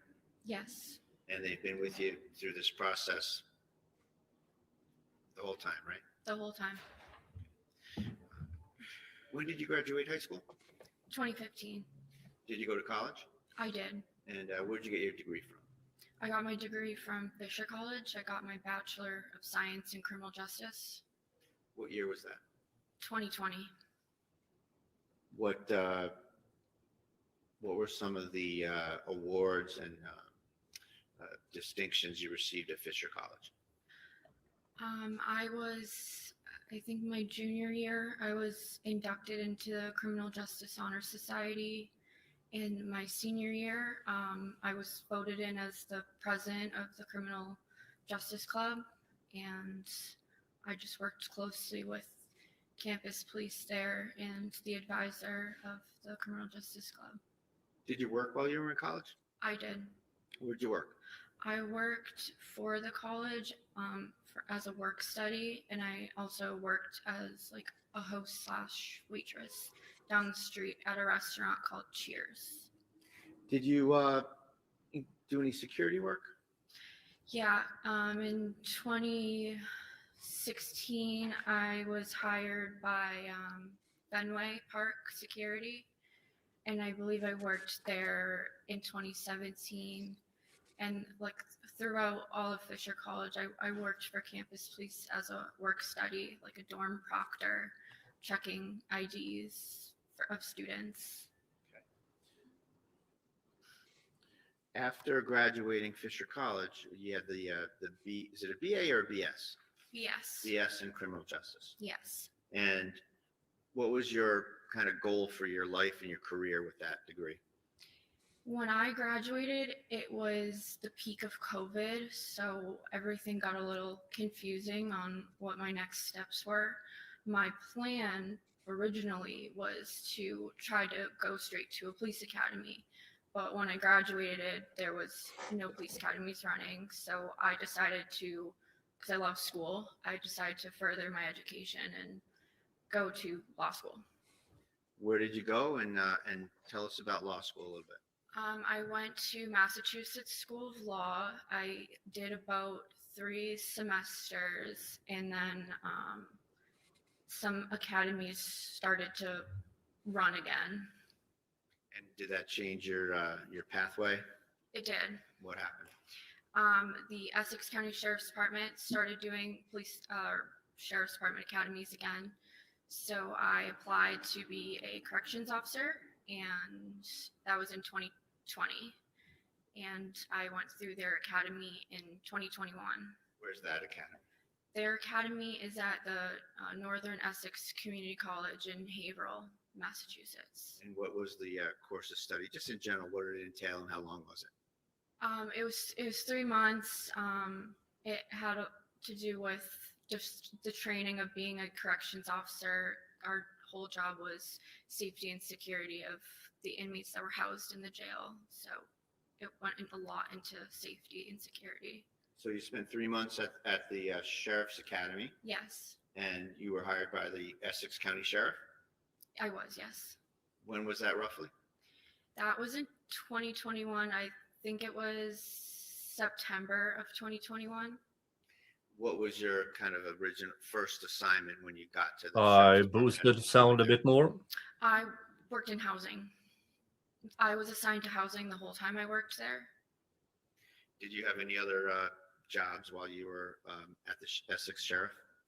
When you pick up a overtime shift there, they kind of just throw you in where somebody's needed. So I did a lot of different jobs just through all the overtime I worked, which included transportation of inmates to and from court. I would work in programs. They have church and school for the inmates that reside there. And there's outer perimeter security where you drive a cruiser around the perimeter of the jail to ensure no one's coming in or out. I did things like that on my overtimes. Okay, and in terms of the transport, you were actually the person that kind of comes to here to court, goes in the lockup, delivers prisoners, picks up prisoners, brings them back? Yes. How long were you at the Essex Sheriff? About 2 years. What, and at that point, you had a career path decision, right? A Yes. different decision. I did. And what was that decision? I always knew I wanted to be a police officer. And was there some opportunities that came up in that respect? Yes, while I was working for the sheriff's department, I had moved to North Andover. I really liked the town I lived in, and I wanted to work in it as a police officer. So what did you do? I applied to the North Andover Police Department. Did you interview with Lieutenant Daly? Was it? I did. He was on a panel interview. They call it like an oral board. It included Lieutenant Daly and several other members of the North Andover Police Department. And I take it that you're not going to get hired there unless they approve you. Yes. And that happened, and you were hired. Yeah, they do an extensive hire check. Background check and so Yeah, forth. like there's a lot that goes with it. What you would expect in terms of a police officer getting hired. Yes. What's the first step when you get hired as a police officer? What do you do next?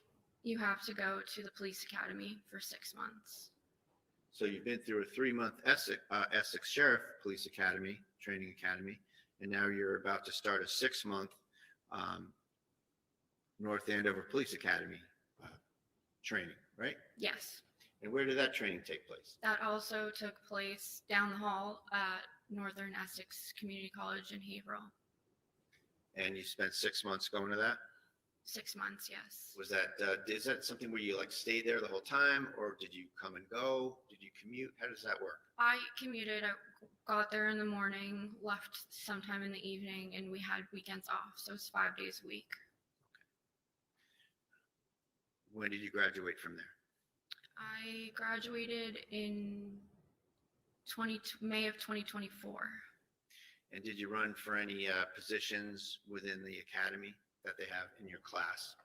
Yes, while I was in the police academy, I ran for treasurer, and I became the treasurer of my class. And what does that entail? That entails everything financial through our academy. I would collect, we had like academy dues, I would collect them, and we would purchase things that we wanted, such as like sweatshirts and sweatpants to wear for our PT days, as well as an academy sweatshirt. I also planned our graduation party, so I had to book it, collect the funds for it, and plan it, essentially. And is it a situation where there's different classes going on at once, like class of 2020, class of 2021, like that? Yeah. Right. And you were the class of 20? Well, my class was called Rock 5, so I don't know how the numbers go, but the one before me was 4, and the one after me was 6. I was Rock 5, ROC 5. All right. And when did ROC 5 graduate? May of 2024. And you graduated with the class? I did. And what was your first assignment with the North Andover PD? You first go to patrol on FTO, and FTO is meaning you're with a field training officer, so you ride with somebody in the same cruiser for a period of time. Who were your field training officers? So I had several, because you do different shifts. I had field training on day shift. My field training officer was Officer Tierney. I had field training on the 4 to midnight shift, and my field training officers were Officer Furman, now Detective Furman, and Officer Sousa. The entire time you were there, were there any other FTOs that you had? Just to kind of list them all off. I think there's multiple officers there that are FTO trained, but those were the ones that were assigned to me to train me. So you were, I'm sorry. No. Oh, yeah.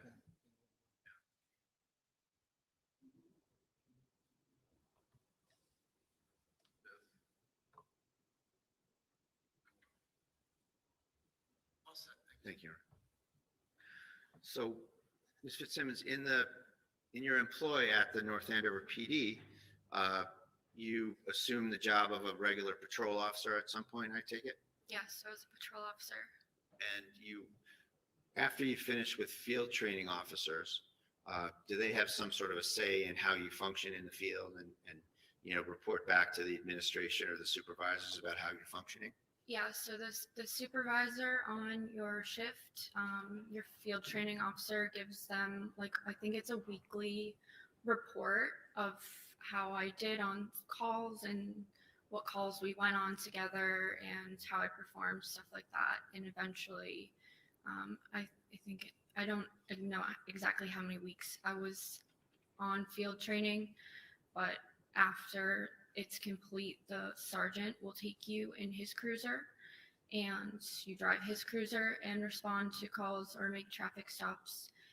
And then he decides if you are signed off on. And I was signed off, and that day I got my own cruiser. And when was that, if you remember, just roughly? I think it was in end of June or early July of 2024. And just a few things I want to just tick off on the list of things a police officer does. Did you serve restraining orders? I have before. Have you testified in court? I have. And you've made arrests? I have. Now, at the time, moving over to your personal life, at some point you met someone named Justin Elaine, right? Yes. And what was your experience with Justin Elaine in a nutshell? My experience in a Yeah, nutshell, we met through Facebook. We went on a few dates. We ended up hitting it off. Was in the academy we were dating. He is a North Andover firefighter. At my police graduation, he pinned me, and then I would see him on calls sometimes. And we eventually moved in with each other. We got engaged. We had a baby. And what was the baby's name? What's the baby's name? My son's name is Caden. How old is he today? He's 13 months. And Justin Elaine is the father? He is. What happened on June 30th of 2025?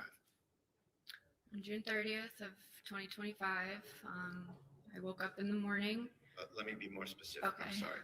Did he take any actions relative to you in terms of your relationship that day? Yes.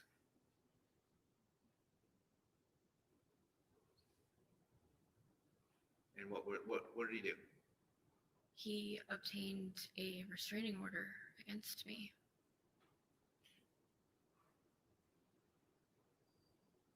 Is it? Yeah. She's calm, collective. She is doing extremely well on the stand. She's very well prepared.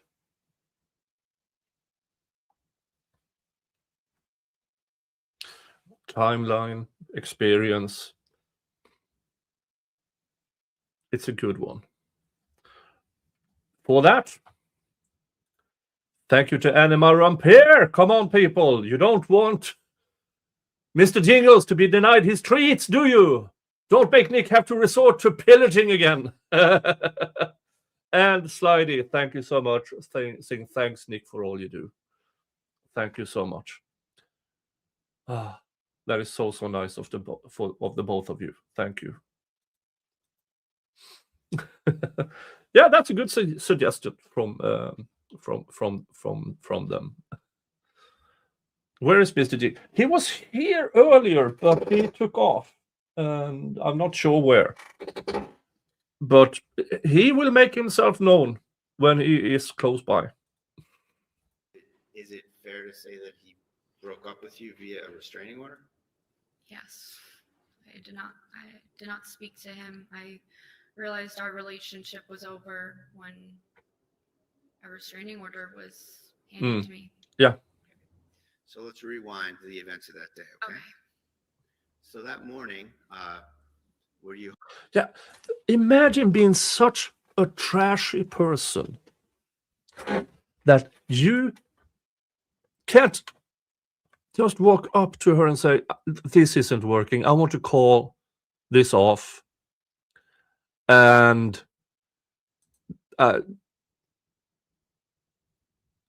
mean, as a real person would do when they discover, because remember, now this wasn't admitted into trial because they really weren't allowed to go into it, but he was high 24/7, sneaking away to get high all the time.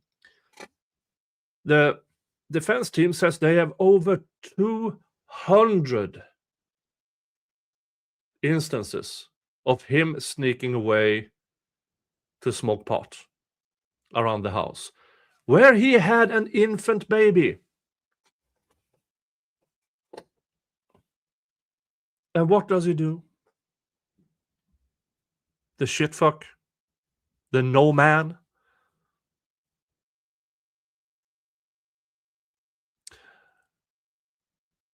And here, let me introduce to me. And thank you to Jinx. Thank you so much. Let me present to you my theory here.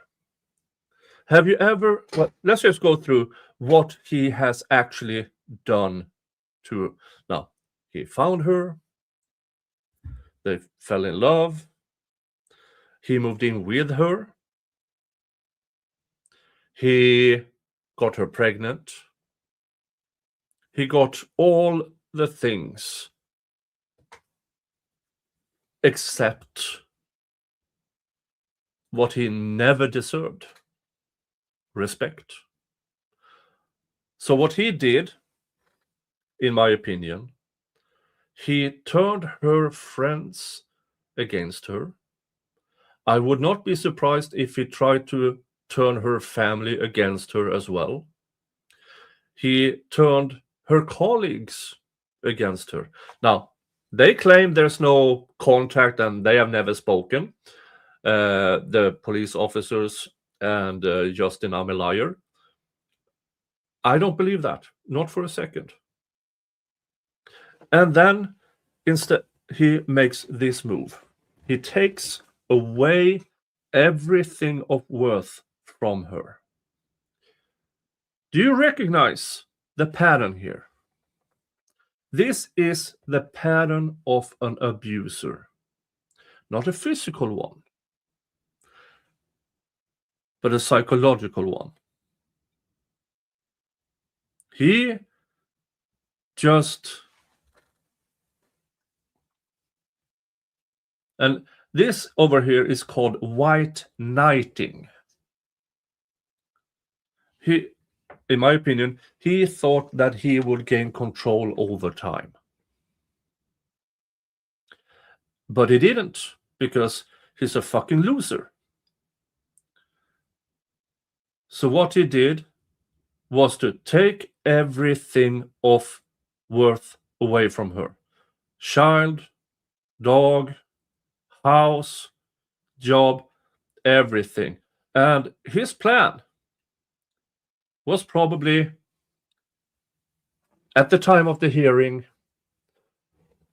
white knighting, I'll take you back, but only if you do what I say. And portraying himself to the surroundings as, yeah, what a responsible, upstanding firefighter guy he is. But his plans was abrupted with her realization, and the cops in this county are fucking morons.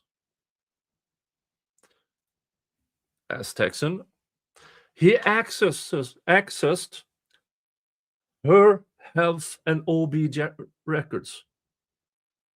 He accessed everything about her through when he stole her laptop.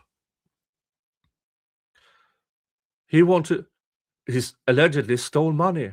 He wanted her completely out of resources. Because he's a fucking loser who's high on the job as a firefighter. Something I don't really get how he even got that position. He wanted everybody to think he's such a hero. Oh, he's such and such. Oh, he took her back. He's such an upstanding guy. That, I believe, was his plan, and it backfired. But I see so much of coercive control, white knighting. He wants to be the savior, but he's a completely useless human being. He's not a good firefighter. And now he has had, and with the help of his family, he gained control of the child. That's his one remaining bargaining chip, the child. Do you know what I am now? I'm scared for that child. Because when people like Justin I'm a liar realizes they lost, that is when you let me give you an example of a headline. Murder-suicide.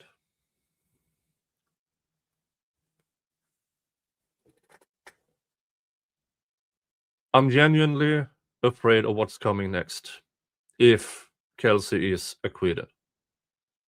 When he realizes that the game's over. Because we know what he's prepared to do already.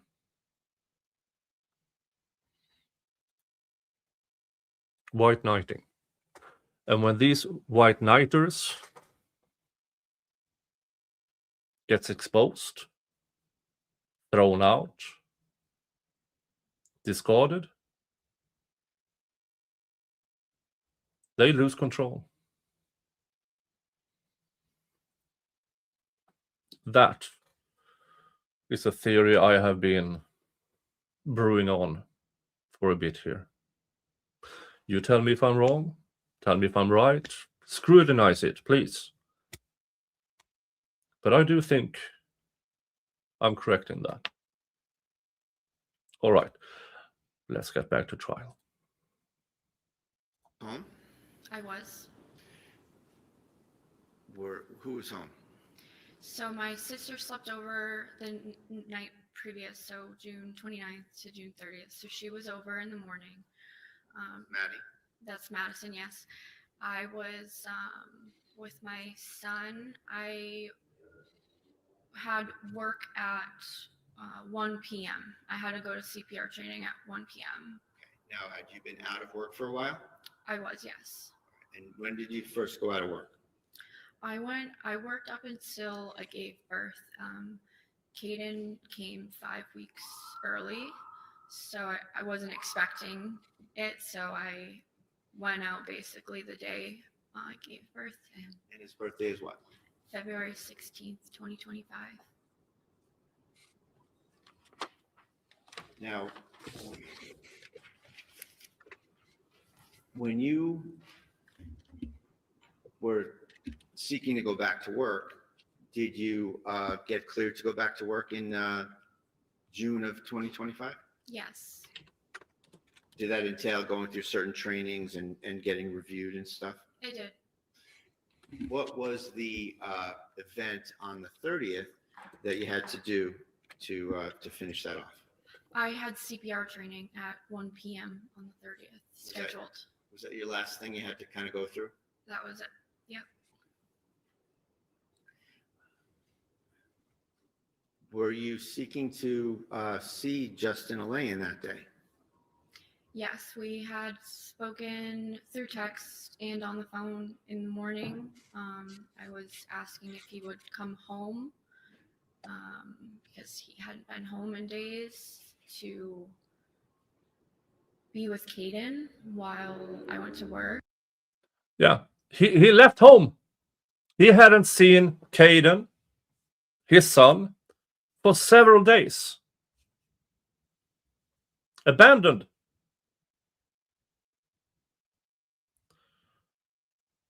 And it's so infuriating how he then filed this absolute garbage of a restraining order, which sadly is allowed in Massachusetts, a ex parte restraining order, to take everything without even a sliver of being questioned.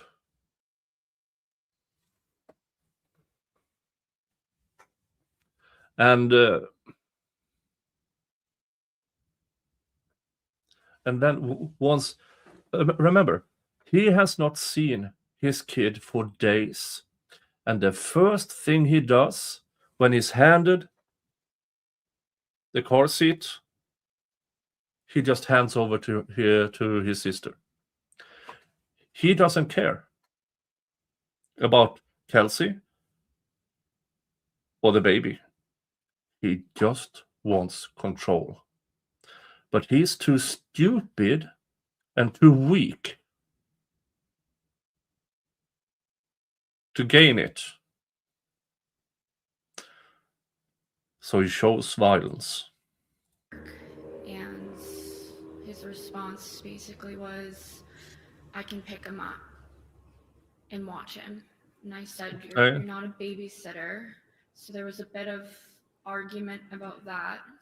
I'll try to enhance more. You're his dad, you're not a babysitter. You can come home. I don't understand picking him up and I'll try to silence myself a bit. It was very odd for me to hear as his father. Moms don't like when dads say they're going to babysit their own kid, right? Yes, like your dad. And at some point, just to kind of cut to the chase on that, you made a plan to meet up in North Andover? Yeah, there was a lot of texting back and forth.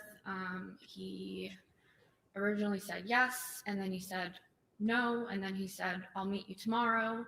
And I said, you have work tomorrow? That doesn't make any sense. He worked a 24-hour overnight shift. So There's something about gas money as well? yeah, he said that he couldn't drive from Stowe, Massachusetts to North Andover because he had no gas in his truck. And I just was trying to get him to meet me. I'm like, we need to figure this out. I go to work in a couple hours. Like, we need to figure this out. He called me while I was driving to work and said, I'm on my way to North Andover. Let me stop you right there. Okay. Let me just rewind you a little bit. All right. So there's some texting about this, right? Yes. And the texting that you have and that's been kind of passed around in the case, it doesn't end up with, okay, I'll come and meet you at the North Andover Common, right? No. So was that arrangement made outside of those texts? Yes. Like, looking back now, I think it was strategic, but All right, well, just, I don't want to. That's just my opinion. Yeah, I don't want to ask for your opinion Okay, on it. sorry. I just want to, factually, I'd like to ask you, were there a couple calls back and forth that kind of Yes. set that up once and for all? Yes, he called me on my way to work. I decided I'm gonna bring my son with me, which wasn't a big deal, but when I was on my way, he called Well, me. hold on a second, just to be, yeah. I I just need to confer with our court staff. Mr. Rain, can you turn the? Ah! Come on. Oh, no, stop it. Stop the sound. Huh.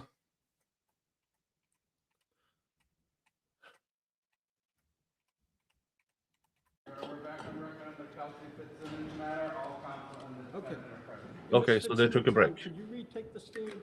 Thank you. Take your time. Do we like her more or less now that she has spoken? I mean, how I feel about her hasn't changed. The situation makes more sense from her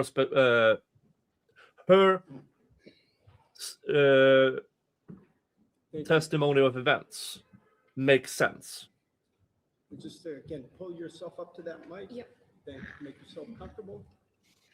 May I proceed? Yes. Thank you. So, Ms. Fitzsimmons, the last discussion we were having was that you were arranging to meet Mr. Elaine at the North Andover Common, is that right? Yes. And did he call you about it when you were on your way to CPR training? He called me. I think I was putting Caden in his car seat. I missed it. And when I got on the road, I called him back. And what was the conversation about meeting up? It was quick. It was, Kelsey, I'm on my way to North Andover right now. My mom just gave me gas money. I'll meet you at the Common at 2. And I said, okay, I love you, bye. And the phone call had already hung up. Okay. And after that, you went to work I went to work with Caden. with Caden. And what was the schedule? What was on the schedule for today, for that day at work? It was a 1-hour CPR training. So it was going to go to about 2 p.m. So it was 1 to 2? Yes. Did you get there on time? I think I got there a couple minutes early. What was the layout when you got there? Who was there? Where'd you go? What was the general kind of mood of you going there? So I knew it was going to be held in the community room. I was told prior that's where it was going to be held. So right when you walk through the officer's entrance of the police department, the community room is the first door on your right. So I just entered right through there. And you had your baby? I did. And it's fair to say this isn't a visit to the police department where you're in full uniform or anything, right? No, I was in a t-shirt. And that's because you're going to be training, working on, those rubber dummies that you trained for CPR with, right? Yes. Who met you when you got to the police department? Who was there? Detective Gordon was conducting the training. I'm sorry, did you say Gordon with the G? Gordon, yeah, Gordon. And you saw him? Yes, he was conducting the CPR training. Did you see any other friend and colleague officers around that time period? I saw Lieutenant Domenico as well. And did you have a chat with him? We didn't really talk because I was in the middle of the training. It was just we waved to each other when he was walking out of the door. What happened with Caden while you were doing the training? I asked Detective Gordon if he wanted to hold him because I figured he hasn't held a baby in a long time. So it's kind of funny seeing guys that haven't held a baby in a long time and they're like, but Did he hold the he baby? did, yeah. And is he someone that you trust to hold your baby? Absolutely, yes. Do you let just anybody hold your baby? No, Detective Gordon was my drill instructor for my 6-month police academy. So I knew him more because of that. I saw him every day for 6 months. Trusted him? Yeah. And how did the training go? It went fine. Normal. Passed. How long did it take?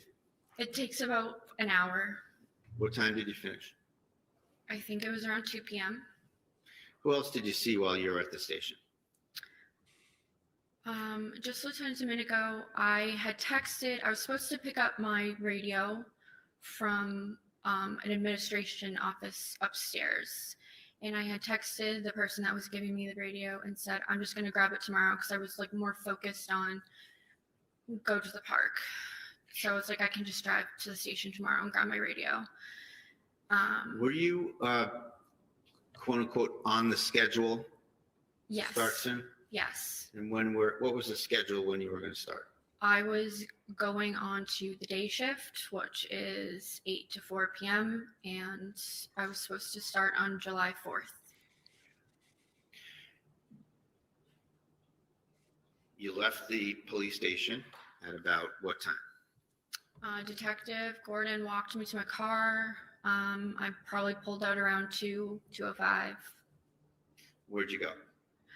I drove down Osgood Street to the Common. Who's this guy, Hunter Hassam? That was one of Justin and I's mutual friends that lives in the town of North Andover. Did you go by his house? Yes. So the only logical way to get to the Common from the police station is to take Osgood Street, which is what I did. And he lives on that street. So I had to drive by his house when I was on my way to the Common. Did you see anything at his house that surprised you? Yes. What did you see? When I drove by, I saw Justin's truck. And at first I thought nothing of it. I thought maybe he got into town before I got out of training and stopped in, like that would be normal. But then I started noticing other cars I recognized there as well. And Whose cars were those?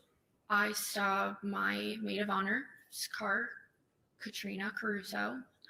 I also saw people standing outside near his pool. I know I saw his sister, Courtney, Justin's sister, and I know I saw Michelle Mitchell, which was another one of my bridesmaids. So I was like, what is going on right now? This meeting was not something that you knew about? No, I was supposed to be meeting Justin, and Justin was at our mutual friend's house with people, and I just like was so thrown off. I was confused. Did you actually see Justin as part of those people you saw around his pool? I drove by quick. I saw a group of people. I recognized the trucks and the people I did definitively see, yes. I know Justin was there. From the truck? Yeah, from his truck. Okay. So in terms of your confusion, are you wondering if he's there or if he got a ride to the Common or something like that? Why didn't you just stop there and say, hey, what are you doing? Well, because I was just driving by, and then I was like, well, that was weird. So I tried calling Justin, and then that's when it just like communication stopped. No more, he was not answering my texts. He was not answering any more phone calls. I even went as far to text his friend Hunter and say, what is going on right now? And am I allowed to say what Hunter said back to me? So did he respond to you? He did, yes. Did it affect your state of mind about what was going on? No, it confused me even more because he said, oh, everyone's just meeting up for people who forgot things at the house from the bachelorette party that happened a couple of days prior. He said everyone was meeting there to pick up things that they forgot. And I was like, meeting in North Andover. And I was trying to make sense of it. And I was like, did that add to your confusion? yeah, because I was like, this person lives. Yarn, do you have a question? Yeah, I just, so who said this and how? I didn't catch. So I had texted when Justin had stopped answering me. Yeah. I texted his friend whose house he was at, and I knew he was there because I had to drive by from. This is Hunter. This is Okay, Hunter. all right, Yes. Now I get it. Okay. Yes. Okay. So I texted Hunter, and he told me everybody was meeting there to get things that they left at the bachelorette party, and it's like that's in my mind that made me even more confused. It didn't make sense because everybody lives here, there. Why meet in North Andover? Let me stop you right there. So as a result of that kind of adding to your mindset, sounds like adding to your confusion, right? Confusion, yes. Did you stick to the plan to go meet him at the common, or did you divert somewhere else? No, I went to the common. And you got there what time? It was probably like 2:10. And did you wait there with Caden? I did. And approximately how long did you wait, if you can remember? It was at least an hour. It could have been more. Did you ever show up? He never showed up. What time did you make a decision to get out of there at some point? Yeah, well, I was receiving other phone calls, which were adding to my confusion. Not what was said, but from whom? They were from Michelle. And she was the woman who testified here yesterday, right? Yes. And she indicated that she was trying to meet up with you, and you were To get coffee. and you were trying to focus on I said, Yeah, the bitch from yesterday, who is a carbon copy of of certain witnesses from the Karen Reed trial, by the way. meeting with Justin. trying to meet Justin. Okay. Like, I love you. I'll call you later. Trying to meet my fiance at the park. To Michelle, you said that. Yes. Okay. Did you go home after that? Yes. What time did you go home? It was at least an hour after 2 p.m. So sometime around maybe 3:30, because I know I was waiting a while at the park. Caden's bottle had run out of milk, so for formula, I had to go home. Now, as you sat here for the last couple of days, you've heard a lot of business about where you parked your car. Do you remember that? Yes. So you didn't park in your driveway, right? No. And you're adjacent to a school at 125 Phillips Brooks Road, right? My neighbor to my right is And school. I should say for the record, your home is 125 Phillips Brooks That's Road, my home. single family house in North Andover, right next to what school? The Atkinson Elementary School. And there's a big parking lot next to your fence line. Yes. And when you came back from the common, you parked in there. Yes. Why did you park in there? Because I didn't know what was going on. I knew something was going on. I first have my fiance just not showing up to meet me and not talking to me anymore. And then somebody that doesn't know I saw them trying to call me, and they're trying to meet up with me. I'm trying to meet up with Justin. And a bunch of other people were there that didn't make sense. And I thought they were going to come to my house or something. So I didn't want anyone to know I was home. So I just parked at the school. Okay. Did this have anything to do with the North Andover Police Department? Had nothing to do with the North Andover Police Department. So you parked at the school, and as a young new mom, you probably had a lot of stuff you had to carry. I had his diaper bag. I had him in his little carrier. And I think I had my phone in my hands and my house keys. And you walked around and you went to your door. Yeah, it was genuinely a 60-second walk to my car to my house. Sure. From my car to my house. And you went into that porch door that we've seen on the video. Here Yeah, and my there, right? front door, it leads to a porch. And then you got up on the porch and you make a left into another door into the house, right? Yep.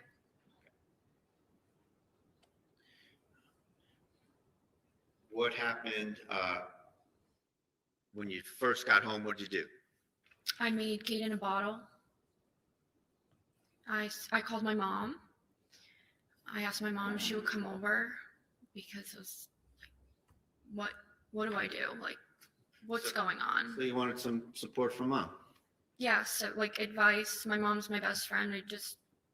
I knew she'd come over and maybe like have a Figure different. this out. Yeah. Sorry, I'll withdraw that, Judge. I'm just trying to move on. What was your? Mr. Brado, I'm sorry. I assume the objection is for leading? Repeatedly, yes. Okay. All right, yeah, if you can just stay away from leading, thank you. Prosecutor Goebbels, I don't know. What's his name? I don't care. If you say repeatedly, then it only means that you failed to object repeatedly. What was your state of mind about having mom come over? I was sad. I was really confused, and I wanted her advice. How far away does your mother live? She lives in Methuen, so it was about, her house is about 7 to 8 minutes away, but I think she was on her way home from work at the time, and she has to drive right by my house, or my old house.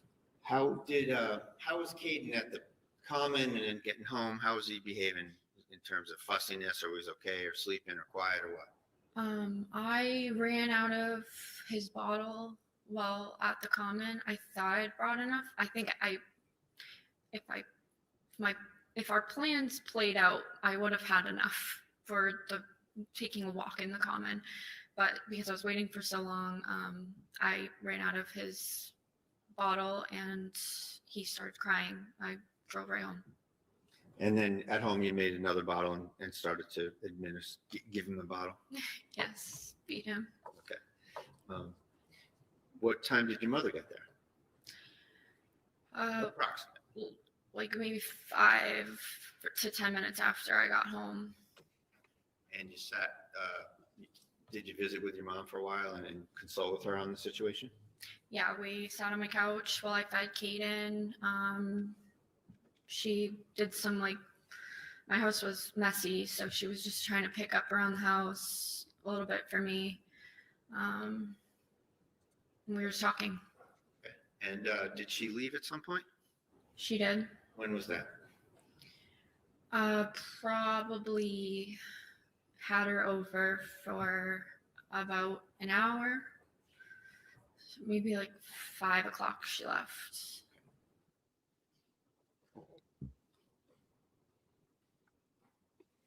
Was her car in the driveway? Hers was, yes. And obviously she got in the car and left in her car. Yeah, I told her that I was gonna be packing and probably going camping with my son, which is normal for me. My family owns land. We call it our happy place. I've been going there since I was a baby, so I was gonna go there to clear my mind since Justin wasn't going to meet up with me. I just figured I don't have work till the 4th, so that's what I'm gonna do. And The idea of sitting around. just, I just didn't. No, I'm sorry. Oh, sorry. Objection, sound was sustained. Oh. So next question.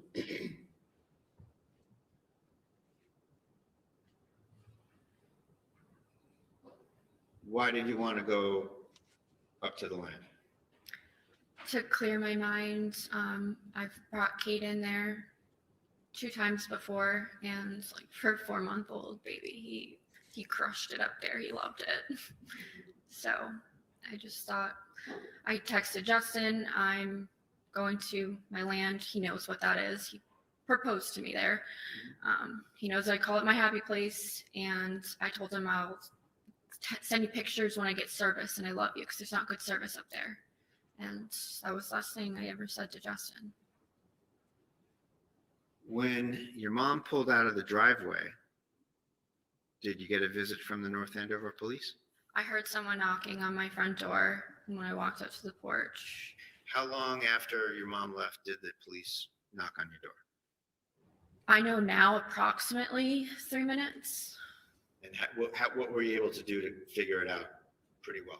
My home has a lot of surveillance. My dad owns a security company, so my home had a lot of surveillance outside. So I was just curious, like, how long was it after my mom left that the police came? And I believe it was about 3 minutes approximately. Can you use the video system to refresh yourself on time intervals and such? Yeah, yes. And while we're on that topic, are there timestamps on the clips from your house? Yes. And do you have any knowledge of the accuracy of those timestamps? At some point, one of the daylight savings happened, so my cameras were 1 hour off And how off, like which way off were they? Like if it said it was 5 o'clock, it was actually 4 o'clock. Okay, so it's an hour ahead. Okay, So, hour ahead. all right, so in terms of any clips that come from your house, does the timestamp show hour ahead? Yes. So are you referring to what's in evidence? Yes. Okay, all of those video clips? Yes, Your Honor. So just want to make sure, did we say that right, that the clips are an hour ahead, or is the actual clip an hour behind? I have to think about this. I'm sorry. It's okay, we can come back to it later. I do that all the time, that's okay. How long after your mother left did you hear a knock on the door? Like 3 to 5 minutes. Where were you when you heard the knock? I was sitting on the couch feeding Kaden in What my did- living room. What did you do when you heard the knock? I put the bottle on the coffee table. I got up with Kaden in my arms and I opened up the door. You walked out on the porch and I walked out on the porch. So there's like 2 doors. My front door leads to a porched in area. Walked out onto the porch and opened up the front door for 3 police officers. who were they? It was Lieutenant Daly, Officer Noonan, and Officer Houston. And Lieutenant, let's just go through each of them real quick for a second. Okay. Lieutenant Daly, you talked about in terms of training and hiring and all that, right? Yes. And what about Officer Noonan? What was your relationship at the time with Officer Noonan? He had transferred after I had already started. We were on the same shift for a brief time. On one of our shifts, there was a really horrible call. So we'll get to that, but just Okay. generally in terms of your relationship. That's just like how our relationship kind of even started. That's why I brought it up. That's how we became like texting each other and kind of more than just like, you're just my coworker and I never talked to you, to we've had conversations and talked about personal things. Did you think well of him? Yes, And to your knowledge, did he think well of you? I think so. So now you mentioned a particular call. Yes. And just so we don't have to dwell all over it, it's a call that involves a murder, suicide, and the murder victim is a young baby, right? Yes. And when was that call? It was in August of 2024. Was that response just you and him? I believe I was the first officer in with Officer Cuevas, and then Officer Noonan came. It was like pretty much when something like that comes over the radio, everybody starts heading there. The call was in my sector, so the sector I was assigned to that night. So I was the closest with Officer Cuevas. So we walked in together.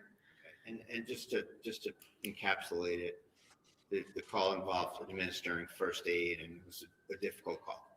Yeah. And that's kind of the source of when you sort of broke the ice with Officer Noonan? Yeah, we stood outside of the scene for a long time, all of us, everybody who was on that call, and we talked, and then the chief had asked us to, we were like out of commission for the night. Other officers came in and filled in for us, and we had like a meeting debrief in the chief's office. He had pizza delivered. And just in general, fast forwarding all the way to June 30th of 25, did you ever have any problems or issues with Officer Noonan? No, Did he ever, to your knowledge, did he ever have any problems or issues with you? no. So there's Noonan. And then who's the third officer there? Officer Houston. And we saw him testify here as well today, yesterday, right? Yes. And what was your relationship with Officer Noonan? Noonan or Houston? I'm sorry, Houston, thank you. I was closer with Houston. Probably out of the three of the people that were at my house that day. Houston and I were friends. He came to my engagement party. He was invited to my wedding. We have the same type of dog. I think they've met before. The dogs, I mean. Yeah. He's a work friend. He was a work outside. friend. Yeah. So these three come to the door. What are the circumstances of how they come in the house? Did you let them in, or how did that happen? I opened the door and Lieutenant Daly immediately put his foot on my front porch, and we didn't just come in, and I was like, okay, all right. I didn't hear that one.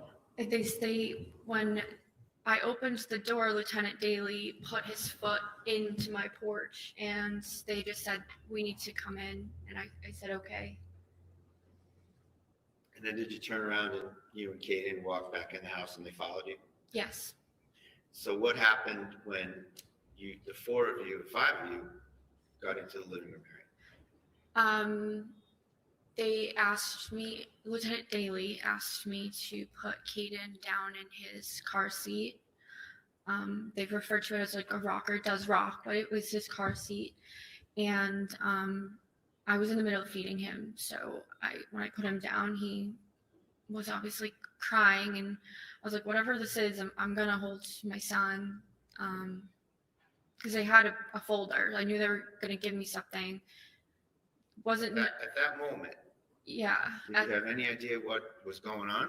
No, I knew, obviously I knew something was going on. The police are in my house, my coworkers, but when they told me to put Kaden down, I was like a little hesitant because I'm in the middle of feeding him. And then I listened, I put him down, and he started crying, and I was like, I'm going to hold my son, whatever this is. Like, I'm going to feed my baby and read it.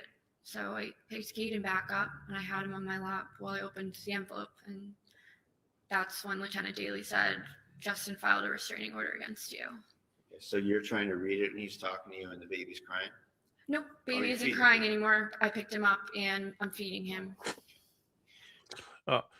Sorry, I just realized where I am. It is currently 20 minutes to 9 p.m. So it's almost 9 p.m. I haven't eaten since breakfast, so I just ordered some Uber Eats, and I hope they can be here soon. Now, I live about 45 minutes away from the nearest town, so it might take a while. But I just realized when my stomach started to rumble. Yes, Dolly, they started Uber Eats in my area of Sweden, and which is good because earlier we had pizza online, but they refused to deliver to me because I live a bit away. And well, let's just say that the restaurants at Uber Eats has still not realized I live far away. What did I order? I ordered Döner kebab menu, mixed meats, crispy fries, and a 7-Up. I did not order haggis. What did Daly say to you about the situation? I asked a lot of questions, like why? I was supposed to meet him at the park like a couple hours ago. I'm confused. He said he didn't know anything. And I said, do you have the affidavit so I can read what I'm being accused of? And they didn't. And they said they didn't know the details. And he said that Kaden was on it as well. And Did that affect your state of mind? yes, How so? I knew in that moment I was going to have to hand my 4-month-old to a police officer to be brought out of my house. How did that make you feel? I don't know if there's a word. Sad. Were you able to have a minute or two to kind of comprehend it, or did something else immediately happen? I comprehended it. I was asked to pack a bag for Caden for about 2 weeks. Who asked you that? Lieutenant Daly said the court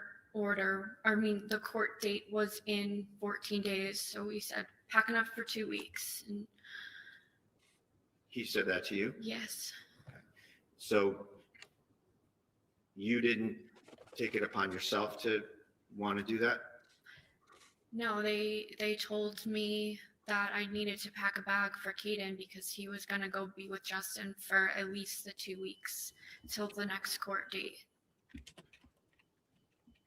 Who was there when that was, when that came up? That was when the three of them we were all in my living room. Did Houston or Noonan say anything at this point? No, I knew if I put Caden back in his car seat, he was going to cry. He loves being held. So the plan at that point was to go get some stuff? Yes, So you had to put Caden somewhere. yes. And what did you do? I handed Caden to Officer Noonan. Why'd you give him to Officer Noonan?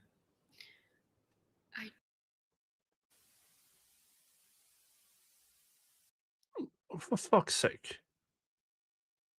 Why did you do that? The fire department got there fast, Okay. selfish to everybody who loves me. So Caden back up, and I had him have a To get different. us out. Yeah. Sorry, I'll withdraw that, Judge. I'm just trying to move on. What was your? Mr. Brado, I'm Okay, we already went. Somehow the stream decided to jump back to the start. So I'm trying to find out where we were. How long was it after my mom left that the police came? And I believe it was Okay, a bit further ahead. And did the sound just got better? about a commission for the night. Other officers came in and filled in for us, and we had like a meeting debrief in the chief's office. He had pizza delivered. Okay. And just in general, fast forwarding all the way to June 30th of 25, did you ever have any problems or issues with Officer Noonan? No, Did he ever, to your knowledge, did he ever have any problems or issues with you? no. So there's Noonan. And then who's the third officer there? Officer Houston. And we saw him testify here as well today, yesterday, right? Yes. And what was your relationship with Officer Noonan? Noonan or Houston? I'm sorry, Houston, thank you. I was closer with Houston. Probably out of the three of the people that were at my house that day, Houston and I were friends. He came to my engagement party. He was invited to my wedding. We have the same type of dog. I think they've met before. The dogs, I mean. Yeah. He was a work friend. He was a work outside. friend. Yeah. So these three come to the door. What are the circumstances of how they come in the house? Did you let them in, or how did that happen? I was like a little hesitant because I'm in the middle of feeding him, and then I listened. I put him down. A little bit more ahead. Did that affect your state of mind? Yes. How so?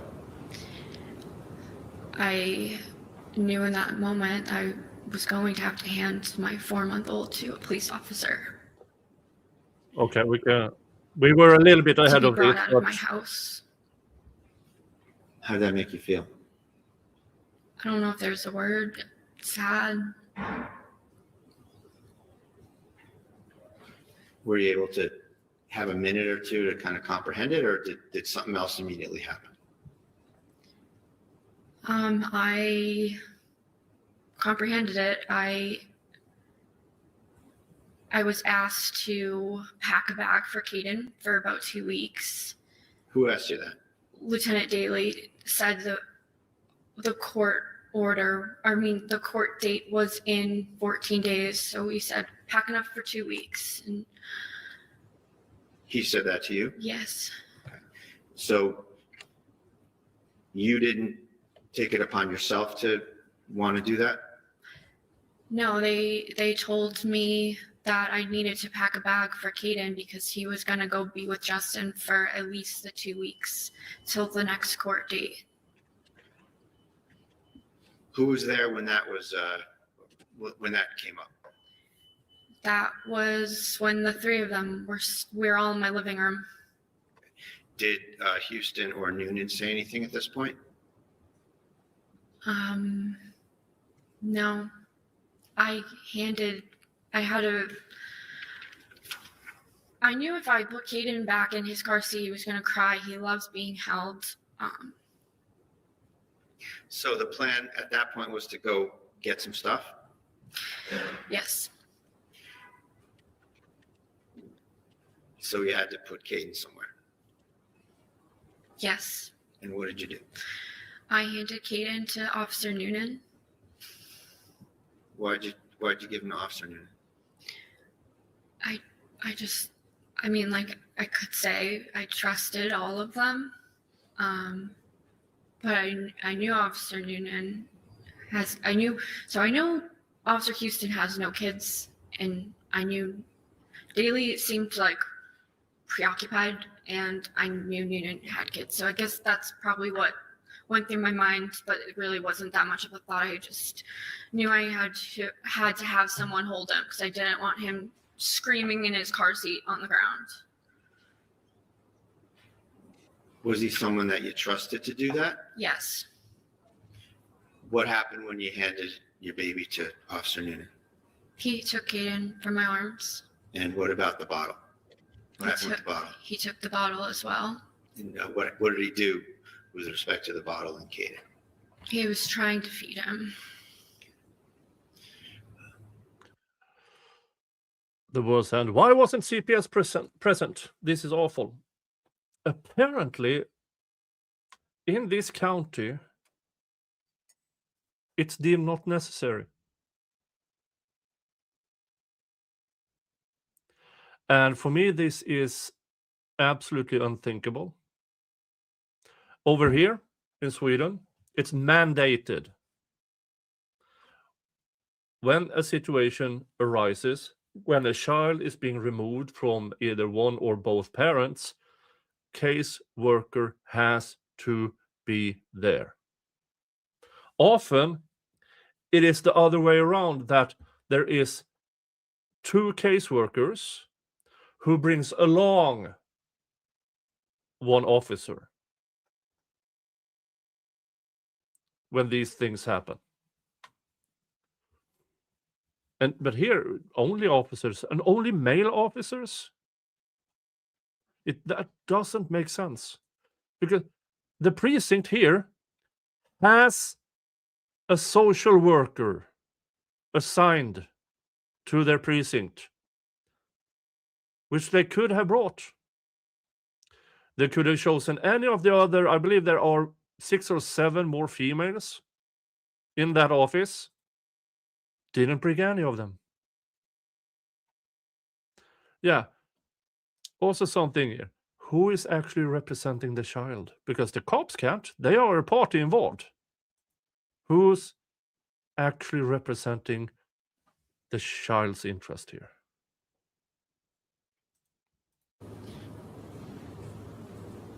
Did Officer Noonan exhibit any resistance or discomfort or anything with respect to holding the baby?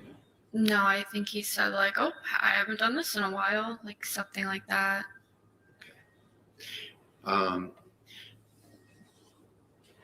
What was your intention at that point to do? I had to pack his bags. And are you, as you're starting to go figure that out in terms of luggage, what do you need, where's he going, etc., are you having kind of an unfolding thought process, if you will?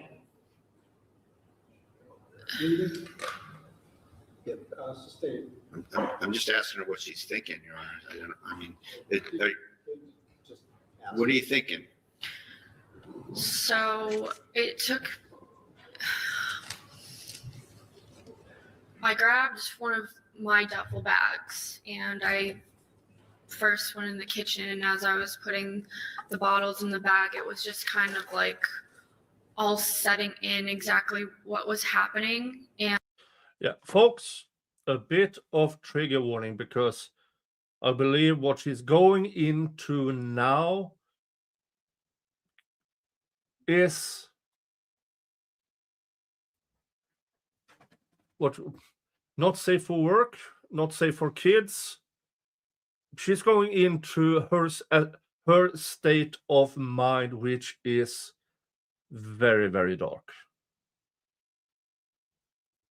and there was just so many unknowns, and as I was packing things, I was like, okay, Justin just broke up with me via restraining order. We have a wedding in 4 months. Caden is not going to be with me for 2 weeks. That's an eternity for a mom, any mom.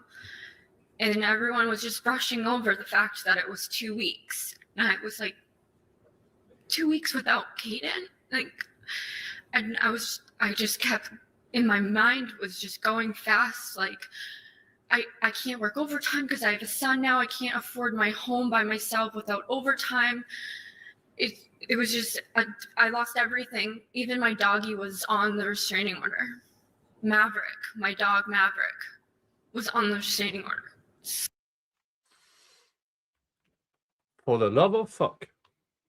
Remember earlier when I talked about Justin, I'm a liar, doing white knighting her by removing her friends, her job, her house, everything, her child, and on top of it, in the restraining order,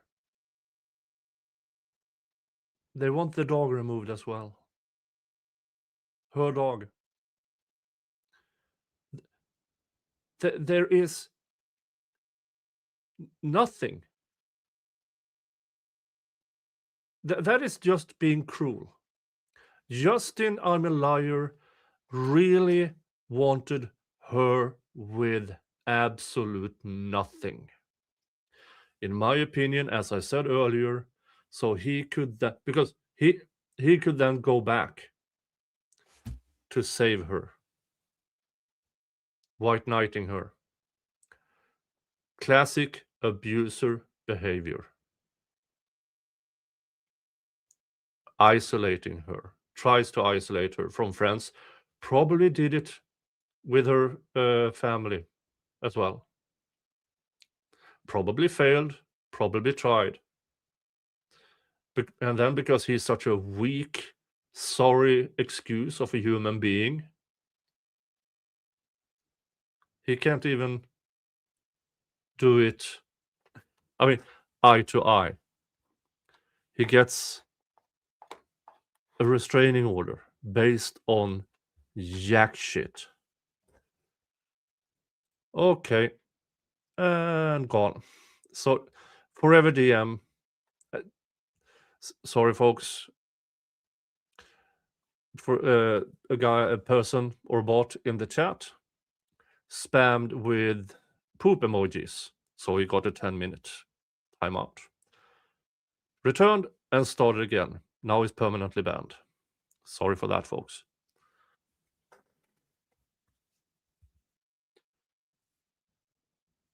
So yeah, Justin, I'm a liar. Abuser behavior. Took the worst extreme he could think of. But it backfired. Because she realized at that moment what a fucking loser he was. Well, it came after this episode. She must have realized, what have I been doing? And Squid Raid. Thank you, Squid Pro Quo, for the raid. Thank you so much. We are just going to listen to the darkest of moments in her life? So my Was son, it your dog or he was Justin's dog? he was my dog. So I saw my baby go, my fiance, my dog, my house, and I knew that was going to be my job too. Because whatever I was accused of wasn't good. If at restraining order, And you didn't have the affidavit? no. Where did you go after you went to the kitchen with the duffel bag and the bottles? I went all around the house because his diapers were in one room on shelves. His bottles and formula were in the kitchen. His toys were in the living room. And his books and stuff were upstairs with his clothes.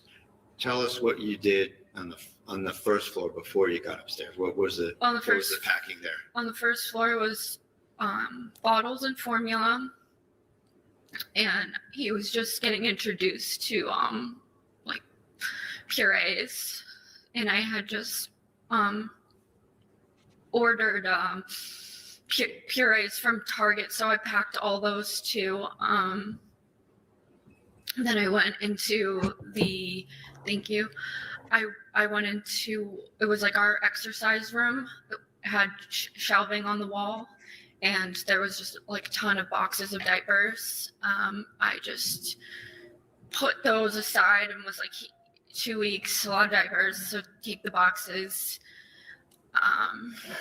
And then I went upstairs. All right, before you got upstairs, part of the order was that you had to give up your firearms, right? Yes. Did you say anything to the officers about the location of your firearms? Yes, I did. What did you say? I told them that they were in the basement. Was that true? No, Why did you tell them that? because I didn't want them to take them away. Why not? Because I wanted to be alone with my firearm and take my life. Yeah, she lied about where the guns were. And 3 officers, according to the prosecution, highly trained, did not check for any guns. One of the cops even testified he walked around in the kitchen with her because knives were in there, but not a single one actually checked and secured the guns. Did you make that decision? I made that decision as I realized I had just lost everything in a 15-second conversation with my coworker.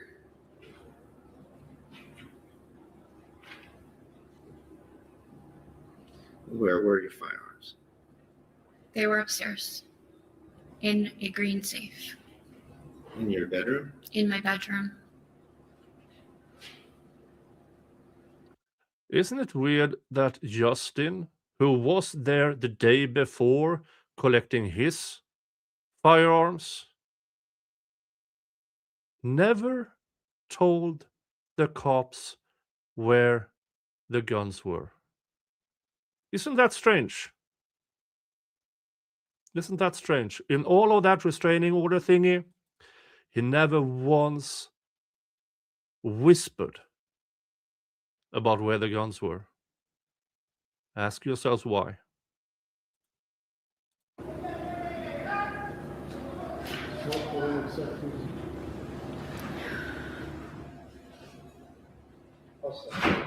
Thank you.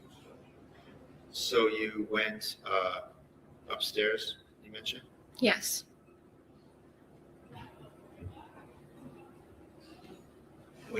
What was your state of mind at that point, whether or not Justin was coming over or not? I didn't think Justin was coming over. I knew that Caden was going to Justin, but I would never think Justin was coming over. Why not?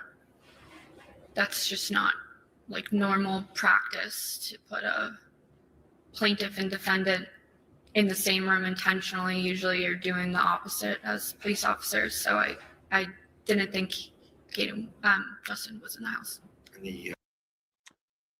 She says what the prosecution have tried the entire trial to avoid. What is actual standard practice? Standard practice is not to have the plaintiff in the case, in a restraining order case, to go to where the defendant is. It is one of the cops collects everything, everything is done, everything is secured, then they take baby to the police station where the plaintiff is waiting.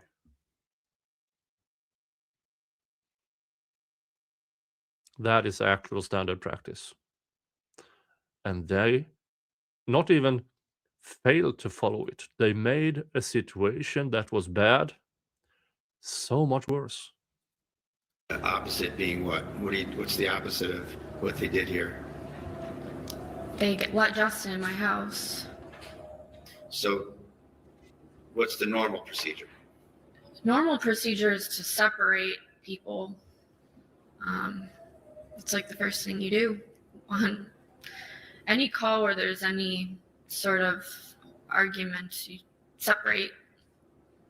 Now, you've served restraining orders, you mentioned, right? Yes. Is there a provision in those orders for accessing? Folks, I don't know how, but the Uber Eats guy, let's just say that he made a 40-minute drive in less than 25 minutes. So give me a couple of minutes so I can put my pants on and go collect my food. Let's play something while we wait. While you wait. I'm getting my food. So I can't play, and well, I can play mine and Mo's intro. Now she's not here, but we will resume this in a few minutes, I promise.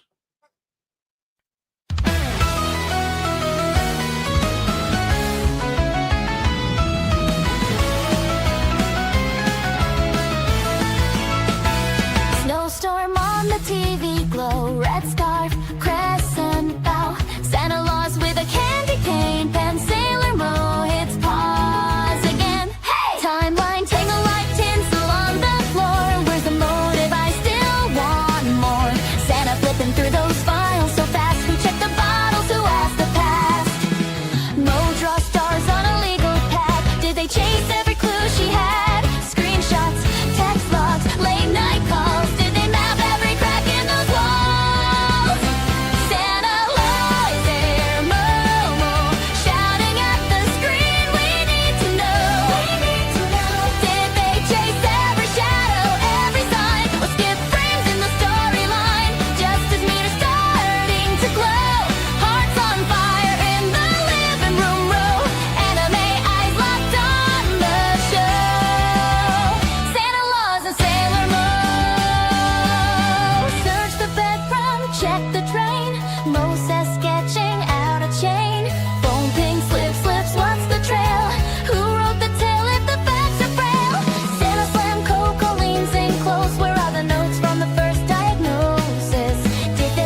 Oh. All right.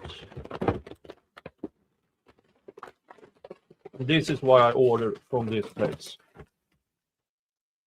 Look at the size of this. Oh.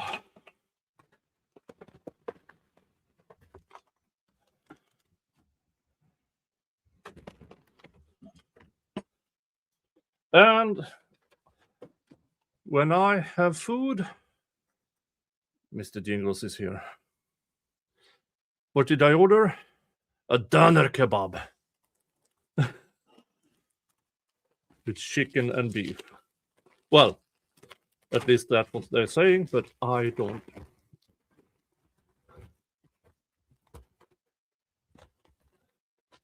Let's just say, oh, jeez. Sorry. And it is stuffed to the brim.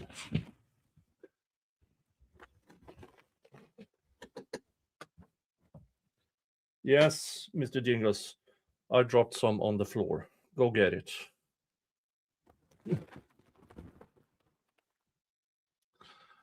All right, sorry for the interruption. As I said earlier, I just realized I haven't eaten since breakfast, and it's now 9 p.m. Alleged pants on. Alleged chicken and beef. Okay, sorry for the interruption. Let's continue. Property. I don't know about specific provisions. I can tell you like what I've done before on a call where there was a restraining order involved. I don't know if it's a provision or not, though. Okay, we'll move on from there. Okay. So you were going to go upstairs, Yes. and you had made that awful decision already? Yes. What was your state of mind about whether or not you wanted to involve any police officers in that? I didn't want to involve anybody. I was trying to get everybody away from me. Why didn't you want to involve any police officers in that? These police officers in particular. 'Cause I wanted to be alone so I could kill myself. I decided that I was going to take my own life. I didn't want to involve anybody else in that. I'll just. Did you go upstairs back and forth a couple times, or did you just go up there once? I think I went up I think I went up at least twice. The second time I went up, I was up there for a while. Do you remember who accompanied you on each of these trips? It was Officer Houston and Officer Noonan. Was that the first time or the second time? That was the second time. And was there a visit upstairs before that? Houston and Noonan visit? Yeah, I was trying to hand them things so they would go away. Where did that happen? That happened upstairs. So I was first in the room. You walk up, there's a landing. The room on the left is Caden's room. I went in there first and I put books in a car seat because Justin Struck didn't have the car seat. And I handed it, I don't even know who I handed it to one of them. And I said, can you bring this downstairs? What happened after you said that? Somebody brought it downstairs and then they came back up. So you struck out in terms of what you testified to earlier. Yeah, I just kept trying to hand them things to make them go away. Meaning, what do you mean make them go away? Be more specific if you can. Like, What was the plan? I knew if I pulled out my firearm in front of a police officer, I would get shot. That was not my intention, and that's not what I did. I was trying to get them away from me, so that didn't happen. So they weren't put in that position because I'm not dumb. I was a police officer. If someone takes out a gun in front of you, yes, that's a threat. Yes, that's somebody that you probably feel threatened from. So, but if you want to kill yourself, why not just let it happen that way? That's selfish. I would never do that. Even looking back now, like reflecting for 9 months, I think my decision to do it to myself was selfish to everybody who loves me. So I'll just leave it at that. I wanted to kill myself, me and my gun, no one else involved. How many different times did you try to have the officers transport some stuff downstairs? Several. At some point, did Officer Houston leave the second floor? Yes. And that left who up there? Officer Noonan. So upstairs it was Officer Noonan and yourself. Yes. At some point, did you go across that landing to the other room? Yes. Tell us about that. I was on the floor packing more clothes in the duffel bag. In which room? My bedroom. Okay, hold When we on. walk up Hold on. the stairs to the right. Okay, so you finish up in the other room and you go to your room. Yes. All right. Tell us the circumstances of where do you go, where does Noonan go when you go into your bedroom? So nobody came into my bedroom with me. I was asked, I can't even say who exactly, like I don't know if Officer Houston had come back up at the time, but somebody asked me, who is that downstairs? And I said, I have no idea. And Let me ask you a little bit about that. What was your state of mind about you being asked that? What were you thinking about? I was like, I don't know. Did you hear anybody come in? No, but they did. Because they were on the landing, they would be able to. I was like more into my bedroom than them. So I was like, I have no idea who's here. Shouldn't you guys know? What happened next? Officer Houston walked down the stairs first. Officer Noonan followed him down several steps. Did that give you a chance to do anything? That was, I knew, my only chance to be alone with my firearm.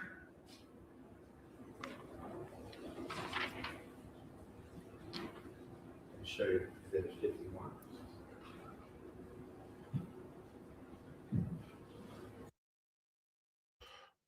Her story makes sense. It is according to what little evidence is presented. Because Noonan's story that she ducked behind the out of sight. You can't duck out of sight in an area that is 2 feet from the door, 2 feet to the left. There is no hiding, as he claimed. And even if she dropped, the moment she pulled a gun and he saw it, his own instincts as a 14-year veteran with a SWAT team, he would be on top of her. Or pulling his own gun and firing first. His story doesn't make sense. Her does. What's shown in Exhibit 51? That's my bedroom. That's the room on the top of the landing to the right. Yeah, folks, you see, this picture is taken from the door frame where Noonan said he was. This is the area where she grabbed the gun. Now, do you think Noonan lost sight of her? No. Where's the photographer standing in this picture? He's standing in the doorway. When you went to go get that firearm, was there anyone in your view in that landing? No, Was this after you saw Noonan depart? yes, his back was turned towards me. He was following Officer Houston downstairs. Did he stay that way, or did he disappear from that scene? Well, he must have turned around at some point and walked back up the stairs because You know how when you're near somebody that's going up and downstairs, you can hear going up and downstairs. Did you hear any particular number of no, steps? I'm certain I heard him and saw him walk down several steps. Okay. And how did that affect your state of mind at that very instant? I knew that was my moment. To do what? Kill myself. What did you do? So that shoebox was not on top of the green safe. At the time you were doing this? At the time, yeah, there was nothing on top of the safe. All right. And you're referring, for the record, there's a orange lined box in the picture? Yeah, it looks like. Is that what you're talking about? It looks like a shoebox. Yeah, yes. Mr. Brad, can you just give me a moment to catch up? Sure, absolutely.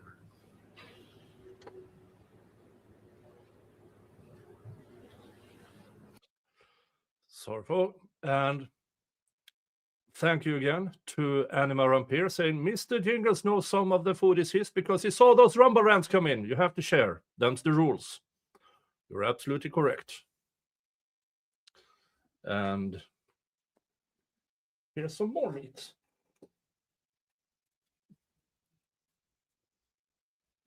See? Kebab. Nom nom nom.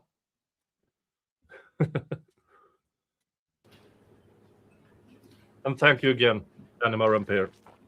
I'm sorry, did you say that that box was not on the, what did you say about that box? That box was not there. No. The top of that chest, I'm calling it a safe. It's a chest that locks. That's where I kept my firearms. The top.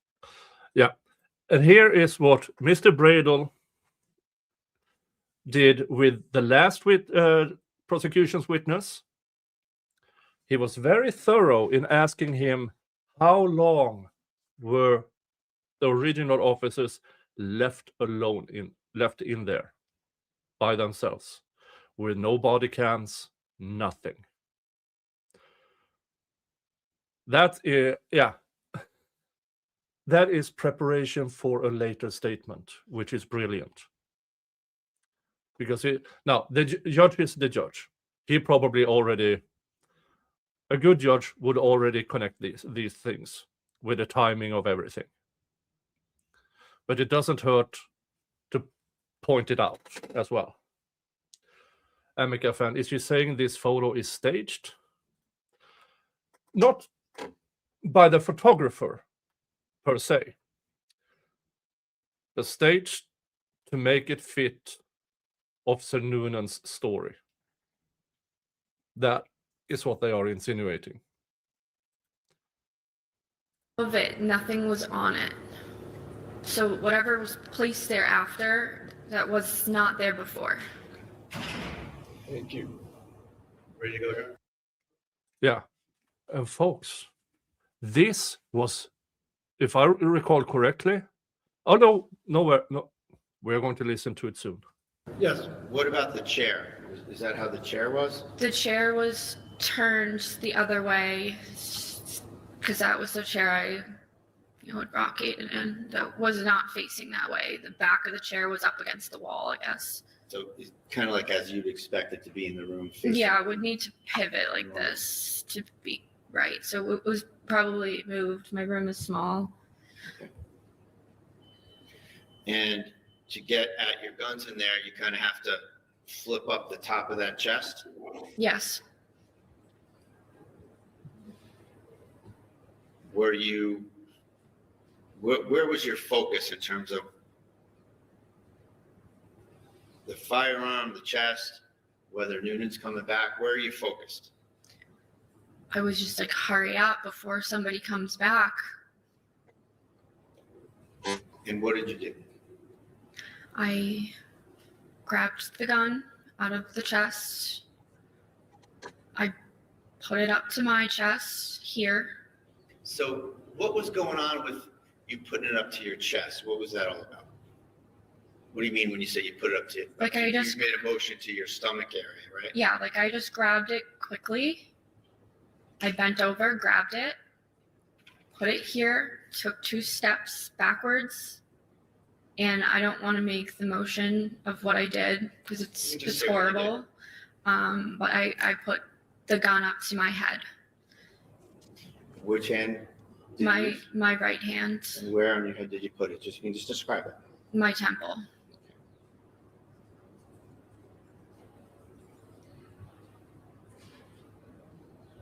Was Noonan in the door frame by now?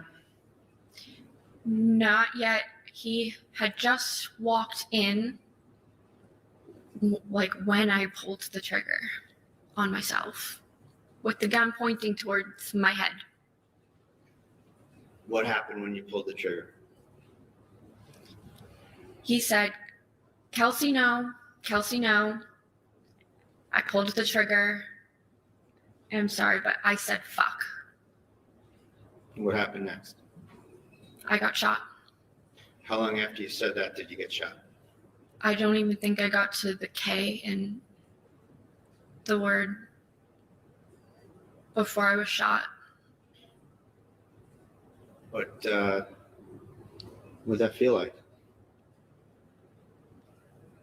What part? Getting shot in the chest. Hurt.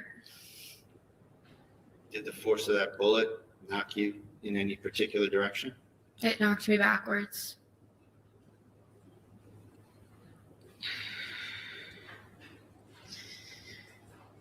Do you recall what happened with your firearm? I got moved. It was Well, on. before I'm sorry, Okay. bad question. I'll ask you a better question. Okay. Right at that point, as you're shot and you're flying back or falling back, or whatever you want to call it, can you remember what happened with your firearm? It fell out of my hands. It was to my head and it fell out of my hand. And I fell on the ground and the firearm fell on the ground. Couple of questions before we move on. At any point when you were doing that, when you had the firearm up to your head, was Noonan present during the time you raised the firearm to your head?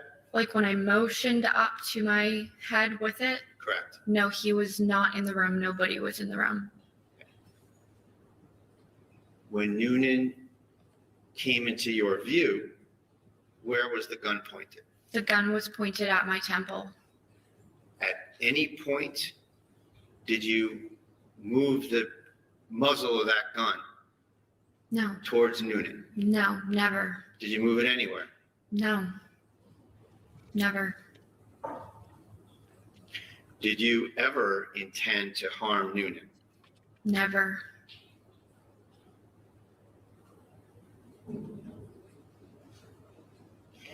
What did you know about Noonan's kind of personal circumstances in your time getting to know him? He was like, I mean, so he was a cop for a long time and I was considered like a rookie. And like after I had like a few really bad calls in a row and everybody kind of knew it. And the senior guys would like check in on me and give me advice. And he was one of those people. And he told me his own personal experience with like calls and how to handle them when they're bad.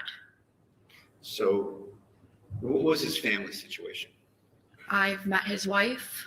I knew he had a son just by like talking. Did you want to involve him in your tragedy? I didn't want to involve anybody. I wanted to take my own life. I never pointed the gun at a fellow police officer. It never happened. When you went onto the ground, what did Noonan do after he shot you? I thought he walked away, and Lieutenant Daly came over to me, and then I think Noonan walked back over to me, and like I couldn't say anything really, but I couldn't breathe, and I think I was just like, why did you do that? I'm like, it hurts, and then I just wasn't able. Say that? I said, why? Like, why? And he was holding my hand. Officer Noonan was holding my hand. And I said, why? I was so confused. Why? Where was Daly? Daly was there. What was he doing? He was on the radio.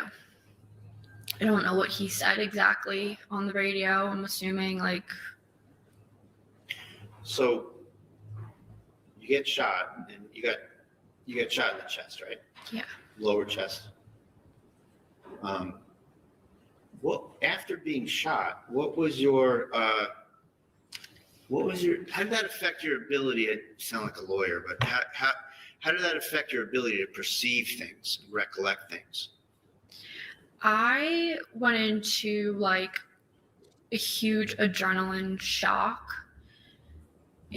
It didn't feel like normal pain. It almost felt like absent pain, but it felt like my entire body was burning, and I was completely alert, completely awake the whole time. I was speaking as much as I could. My lung was punctured, so that's why I was having trouble breathing. But other than that, I was very alert and aware of my surroundings. Where were you laying in the room? I was laying between my bed and the wall where the air conditioner is. Were your legs parallel to the foot of the bed or somewhere else? I think so. Yeah, I think that they were. Were you bleeding? Yes.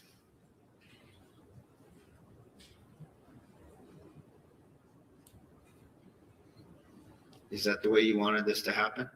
No.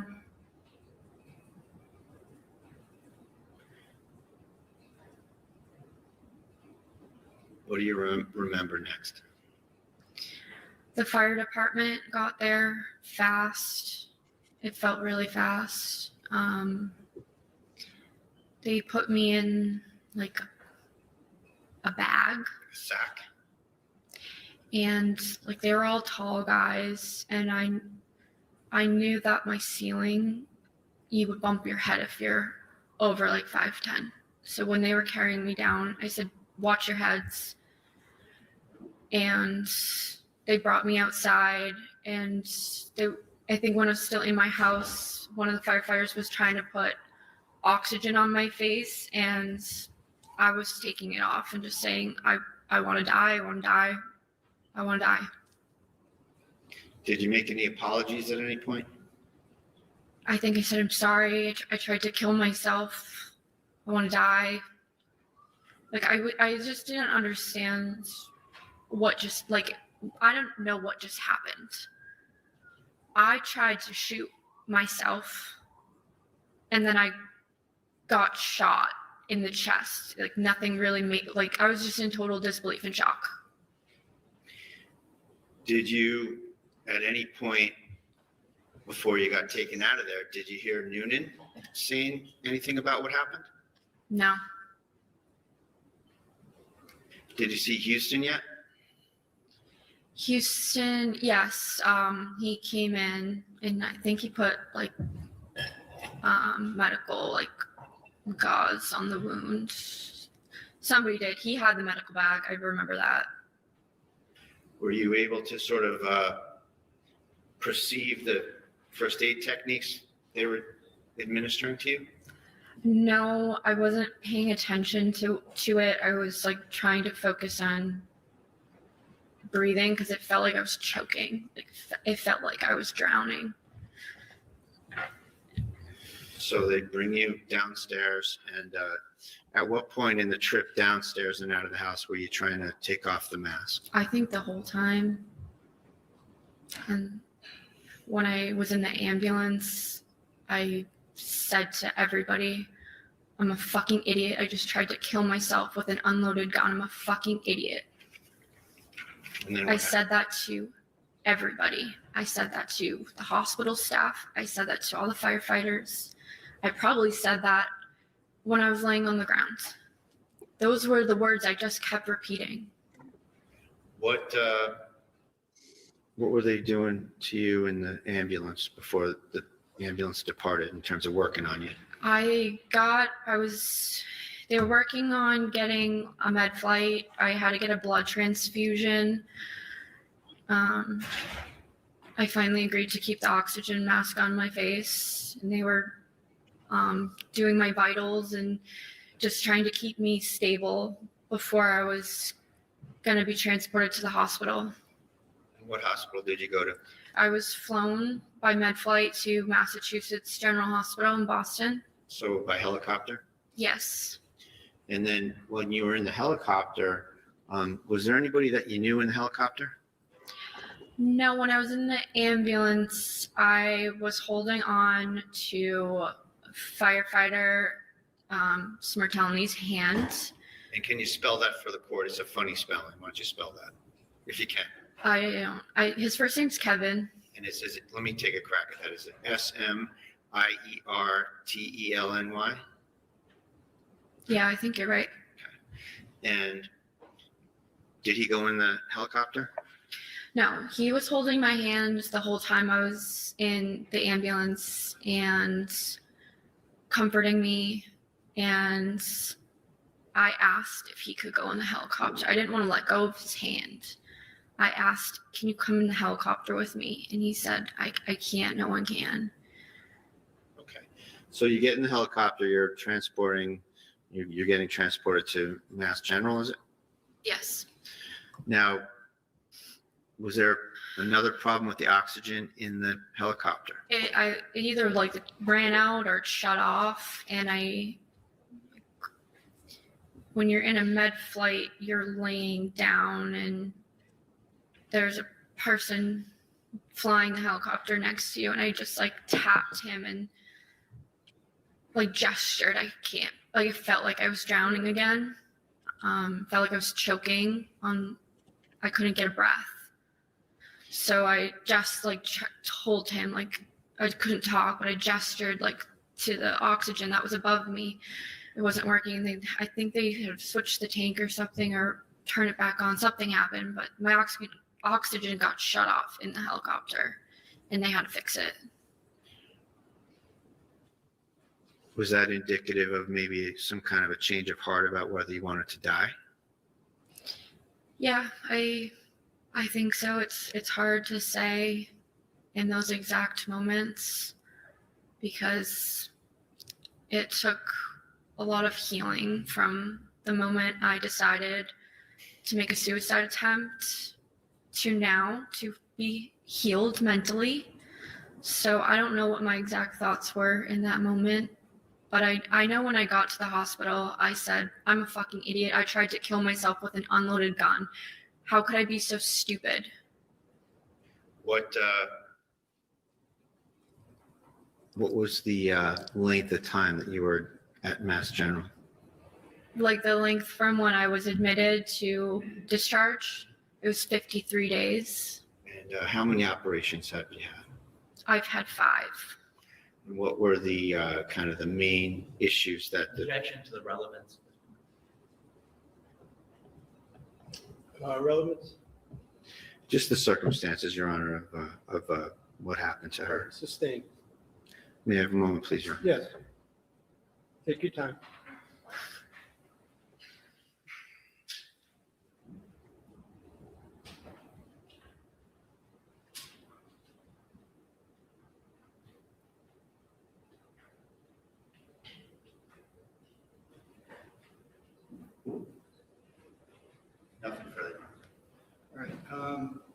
So Cross, I need to, let's take a 10-minute break, please. All right. Yeah, folks. Yes, she is prepped. But some things you can't prep for. You can't prep against the truth. I do believe her statements of what happened are truthful. The evidence that has been shown to us supports her rendition of what happened. So let's skip to after the break and see how the prosecution did. And of course, the prosecution has no idea where the microphone is. And mistake number one, the male prosecutor does the cross-examination. Some things, it's not misogyny. It's just females. Okay, Ms. Fitzsimmons, you may resume the Female stand. prosecutor, female defense attorney should be doing the cross on this type of witnesses.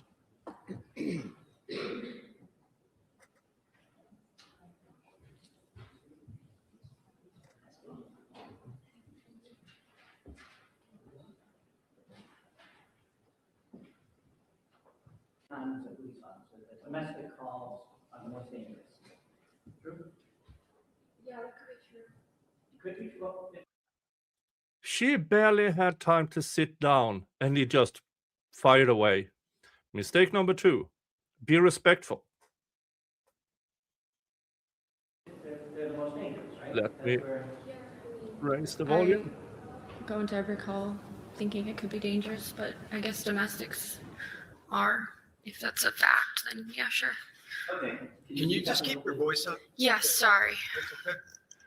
Sure, well, okay, we'll step back and we'll go different. Every call is dangerous, right? It could be. Sure. Well, you have to treat it that way. Right? Yes. Because you don't know what you're walking into. Yeah. Domestic calls, like we just talked about, can be especially dangerous because you're dealing with people who are sometimes highly emotional. Right. Okay? That's why you always separate when you get to a scene. And we'll get to that, okay? And I agree with you, that you need to keep people apart. Right. You also need to- Excuse me one moment. Yeah, you're gonna need to, ask closer, Cross, closer to the mic. Okay. Thank you.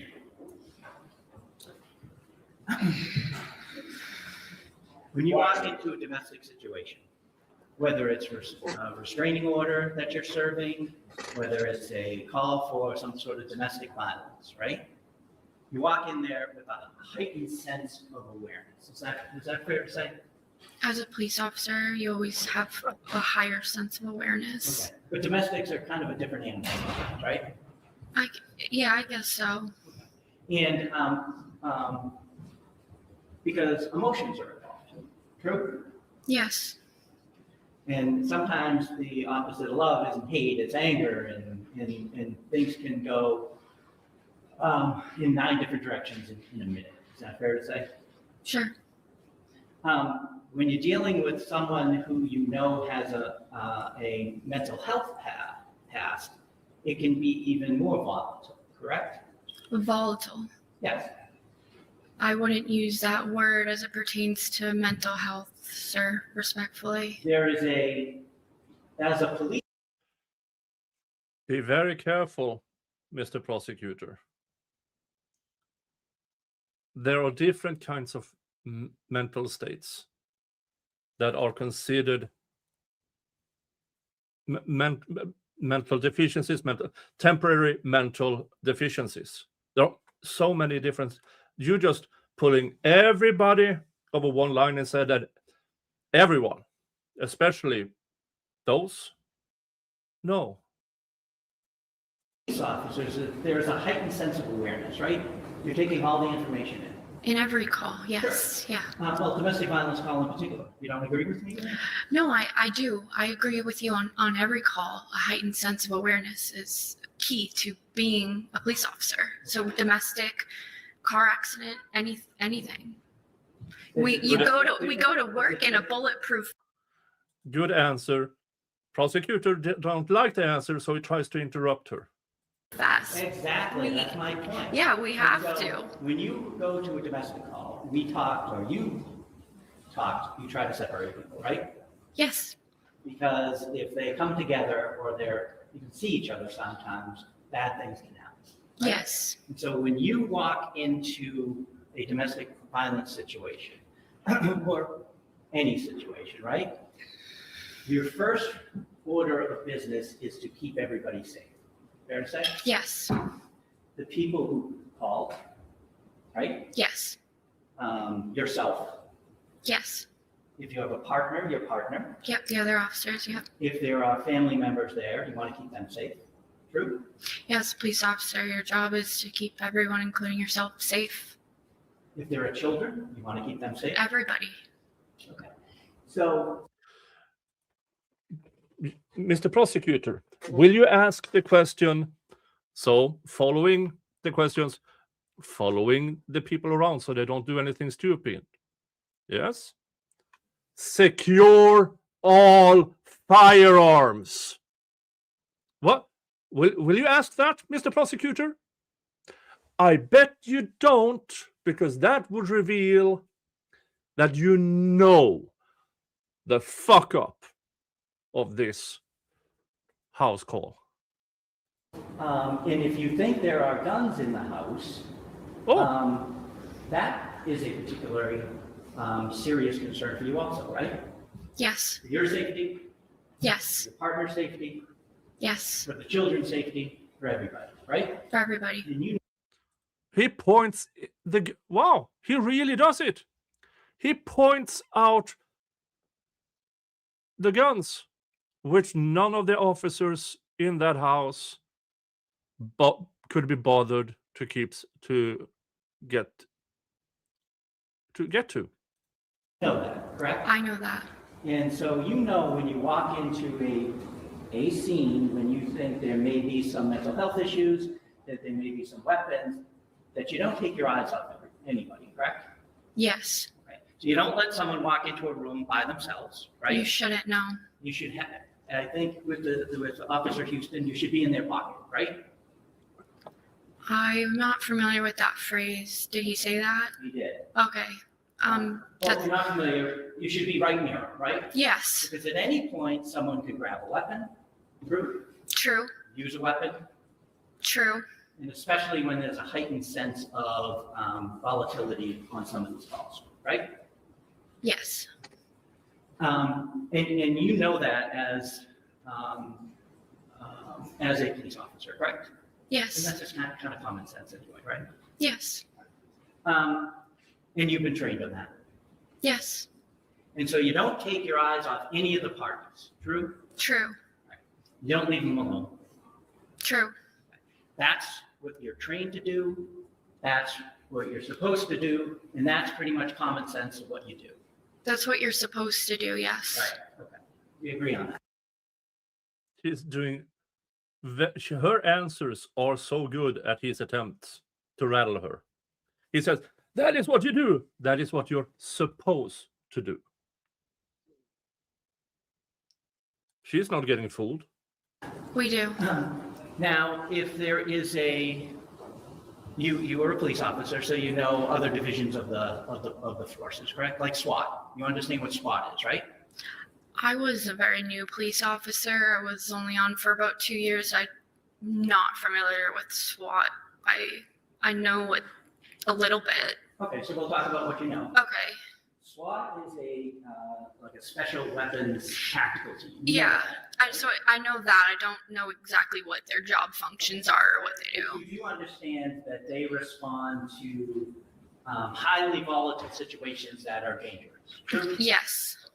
If there is a weapon involved, someone's barricaded, there's an active shooter, they respond. Yeah, they go to everything that's bad. Because they're highly trained to deal with those situations. True? True. They're the ones who see guns all the time, see violence all the time, and have to react to a weapon. True? They are also trained in how to secure everything in a house. Mr. Noonan was, I believe, a 14-year SWAT veteran. And that moron just waltzed in and decided, nah, I'm not going to check any guns in here. Despite obviously knowing there are guns in the household. True. Because not every call involves a weapon. Some of them are, like you said, car accidents. True? Every call is very different. Yeah. And so, but those guys are trained and picked because they deal with that stuff well. True? I don't know how they're picked or trained. I know nothing about their training or the process of becoming on SWAT. Okay, but you know to call them if something happens. That wouldn't be my job, but my supervisors. But yes, we can agree to that. Yes, they get called to bad things. I know this. They get called to bad things and have to deal with bad things. Yes. And you know that as a police officer, you need to qualify and get trained in order to do certain things. If you're on, like a domestic violence officer may have to be trained in domestic violence to be in a unit like that. True? Yeah, I mean, we didn't have that on my department, but I have heard of that on other departments. Like a domestic violence detective would probably be trained more in that sense. Right. So there's. She points out, he tries to get her. She's controlling the narrative here. Now she's making answers as to this is why this situation went bad. These three fuck-ups did the wrong thing. Sometimes specialties Yes. that people focus on, that Yeah. people are prepared to deal with better than other people. True? Yes.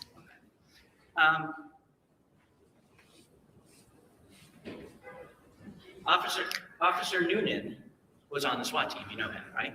You know that. I know that now. You knew he started in Andover. That's where he began his career. I knew he started in North Andover. Sorry, North Andover. And then he went to Lawrence. Yes. And Lawrence is really a different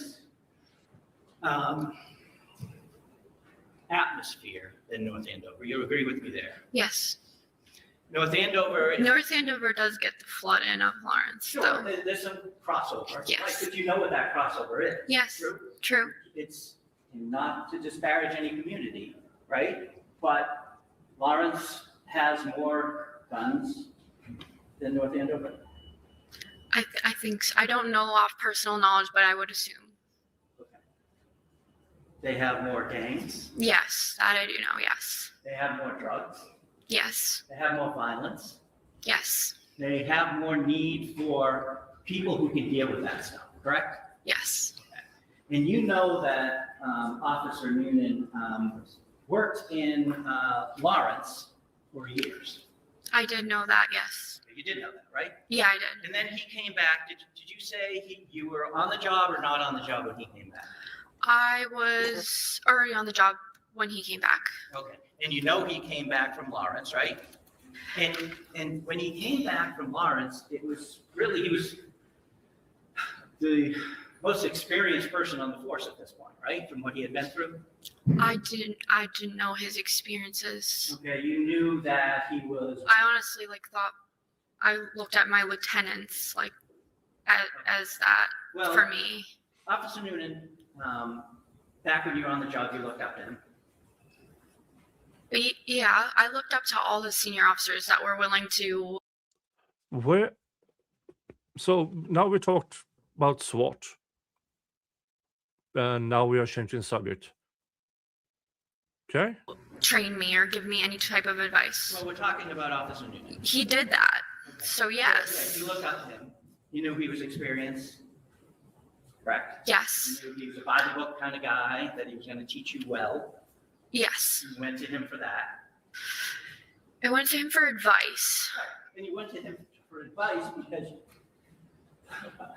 you thought you knew what he was doing, right?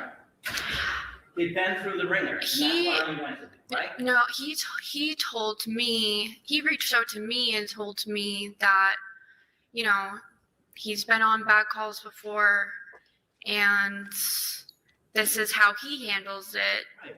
And he's, And you appreciated that. I did. And it seemed like that was true with the advice he was giving you. Yes, yes, The gentleman about it. Right? yes. Okay.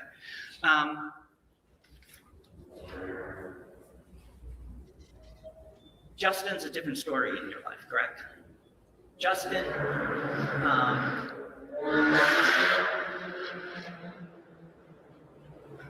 That was somebody on breaking June a law. 30th, you had said that what was happening was a surprise.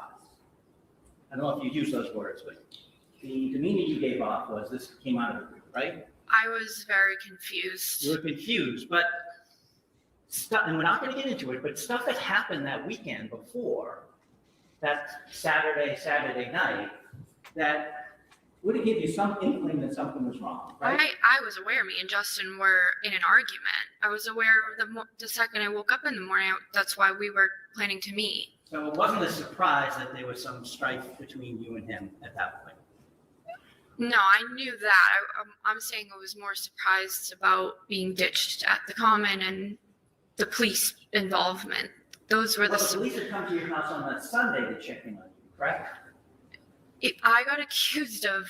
I'm not asking what you were accused of. They came to see if I was okay. They thought I was in a car accident. I was never in a car accident. Okay. Oh, so prosecutor, if you ask the question and she starts to answer, you can't backpedal. Oh, we don't need to talk about that. Would you? Yeah, she answered. And you didn't like the answer, did you? But they came to you because they were concerned about you, right? They thought I was in a car accident. Okay. And on the Monday, Somebody told them that. on the Monday, well, okay, we'll get back to that. Okay. Okay. On the Monday, you were surprised by this order, correct? Yes, I was surprised by the order. And you say that you have no idea why this has happened. Right. You eventually think that you're, well, you know Katie's going to be taken away from you for a short period of time, right? You say short, and that's fine. But he was 4 months old, and it was 14 days. That's an eternity for me. I grant you that. Okay. I grant you that. Thank you. That is a significant amount of time for any parent. True? Yeah, Okay? sure. So I'm sure that was devastating to you, right? Yes. Thank you for pointing out the defense theory, Mr. Prosecutor. Yes. And it was Justin who was doing that to you, right? It wasn't the police. No, right. It was Justin who went to court, who said, I should have custody of that child, correct? Correct. And so that's who is doing these things to you, right? Yes. So that's who your anger was focused on, right? I mean, I don't even know if I got to the point of grieving of anger yet. I don't think I was there yet. But if any of my emotions were directed towards somebody, it would be Justin. Sure. Yes. Because you felt betrayed. I did. And you knew he was going to get taken. I knew that I had to give Caden to the police, for the police to give Caden to Okay, Justin. you know the police don't take custody of children, right? I don't know that. Well, as your time as a police officer, have you ever actually taken custody of a child and left? I have. So you're telling this court, you're telling the judge that if there is not a family member to take a child because something happens, that you actually take the child and leave, you don't call DCF? Well, you always file a 51A after the fact. And then they come to the home and they take it, right? So I guess the call I went on was different. I did end up taking the juvenile in my police car. I drove her to the police station where she met with family members. Okay, so how old was this person? She was maybe 12. Okay, well, we're talking about infants, right? You wouldn't transport an infant. No, I guess. So, Counsel's testifying about facts that are not evidence and not proven. They're sort of being suggested as if they're gospel, which might mislead the witness. Okay, so overruled, but Mr. Gubitosi, you just allow Ms. Fitzsimmons to complete her answer, and like all witnesses, I don't want you folks speaking over one another. Of course. Thank you. So you agree with me that DCF would typically come and get an infant, right? Yes, I've never personally had a call with, Well, okay, let's just talk about your career. You said you, I think so. I can't tell you for sure. well, let's just talk about your career. When did you graduate the academy? May of 2024? Yes. Okay, and you went out on leave on when? I went light duty while I was pregnant. I was about 20 weeks pregnant when the duty belt didn't clip anymore. Okay, so, but you went out on February 16th. That was Katie's birthday, right? So that's your official leave? Yeah, that's my official leave. Okay, so 20 weeks, and he was, so you do the math for me. How many months were you actually on the road? Okay, let's see.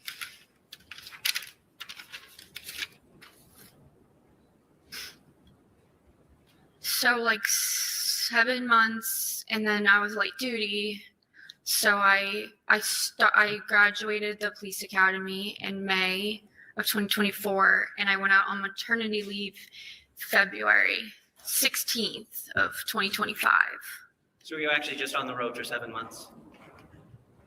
Light duty, you're not on the road because, I mean, you're pregnant. Understood. Yeah. Understood. And that was your choice to stay in the station and work that way, right? Yes. Okay. But you were actually on the road, going to calls, doing the dirty work as a police officer, just for 7 months, right? Yes. Now, I'm going to jump back to June 30th at the house after the police come, right? You called your mom. You asked to do that, and they let you do that, right? There's no prohibition. You're talking about after the police? Yes, after the police arrived. Yes, I called my mom. Okay. And she came. Yes. Okay, she came.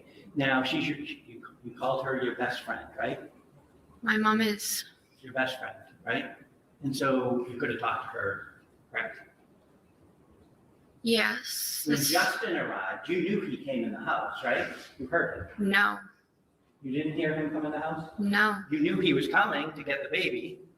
I never expected a police officer to allow the victim or plaintiff in a case to enter the home where the defendant is.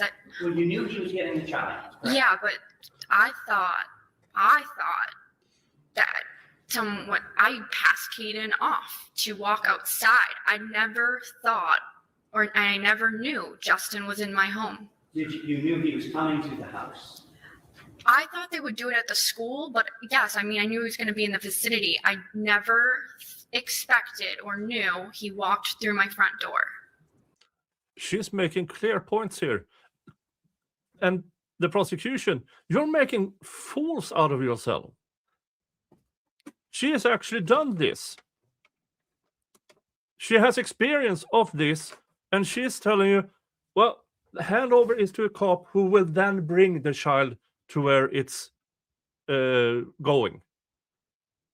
And as she says, bringing in the plaintiff in the same house as the defendant in a case where the plaintiff has alleged some really, really horrifyingly stupid things, that she's a danger to more or less everybody around her, you'd never bring a person near or in the house.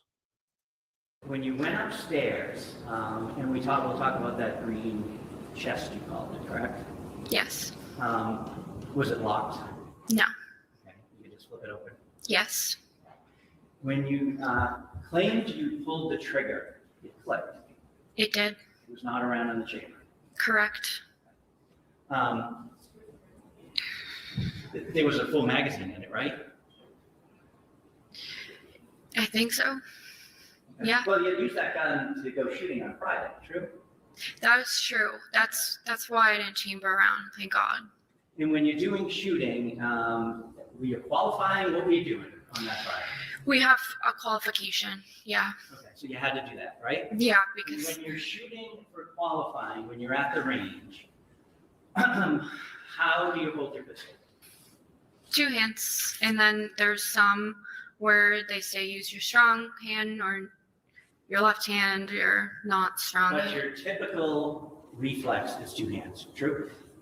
Yeah, that's 2 hands extended. that's most of the range day. Yeah. Right, that's your training. That's the safest way to shoot a gun, true? So that's your default? That's what we do at the range for those 8 hours, other than the one part where you shoot with your strong and non-strong hands. So on Friday, you spent hours shooting with 2 hands? Yes. Yeah, it was Friday, yes. Well, I'm asking you. I think so.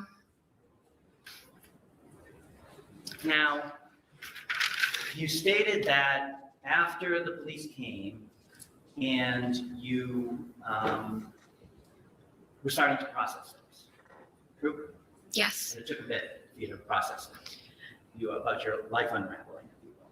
True? Yeah, as I was packing things, it just started to hit me like, this is going. It just, as I was walking around the house, I just was like, All those things are going, and it's all because of what Justin did. yes. So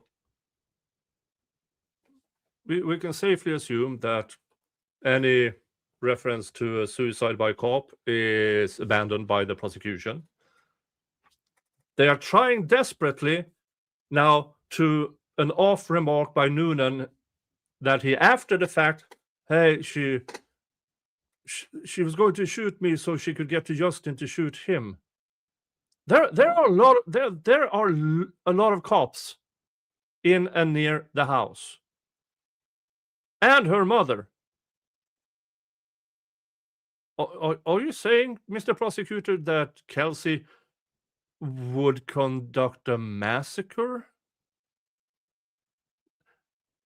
There's literally zero evidence, even implied up until now, about that.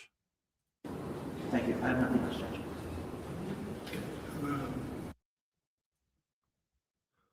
That's it. That was the entirety of the cross-examination, where the prosecution helped Kelsey reiterate her sequence of events.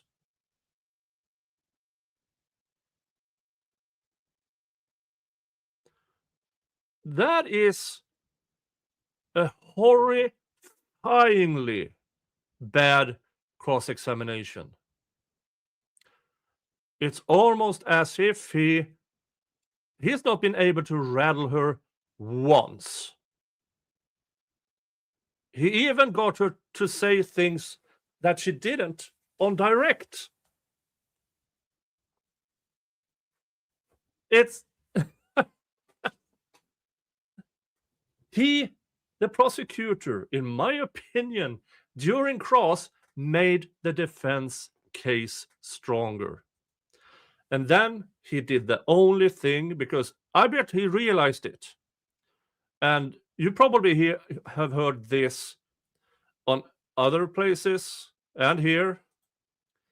If you realize you're doing a mistake while cross-examining a witness, you just stop and sit down. And that is what the prosecutor here seems to have done. Too late, he realized, oh shit, I'm doing really bad. So mid-cross, he just, I'm pulling away from this. And remember, folks, when she said, what she claimed she said to every medic around her, I'm so stupid. I tried to kill myself with an empty gun.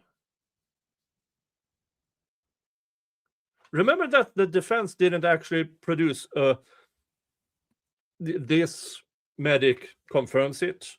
This was heard on a recording. They didn't actually present anything to back that up. And the prosecutor didn't even challenge it, which means her words as excited utterances is unchallenged as evidence. Folks, attorneys' words aren't evidence. The answers are. Yeah, why didn't they call someone for that? Well, there's two options. If the prosecution brought it up, they would have pulled it up on redirect. And since the prosecutor never challenged it, I bet there's possibly evidence that backs it, but Bradel wanted to wait with it. Because not challenging it, knowing there's no evidence that backs it up, that is a massive mistake by the prosecution. I don't think this prosecution is stupid. They ask stupid questions, but they are not stupid. If they had the chance to impeach her on that, they would have. They would have called medics in there to testify. No, she never said that. But they couldn't.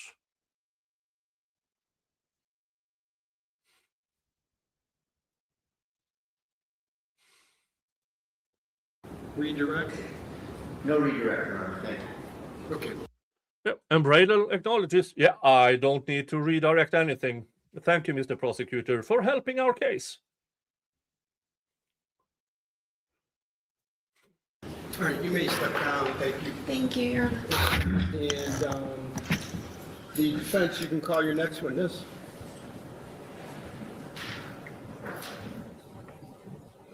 Your Honor, the defense. Okay. Aside from The defense rests.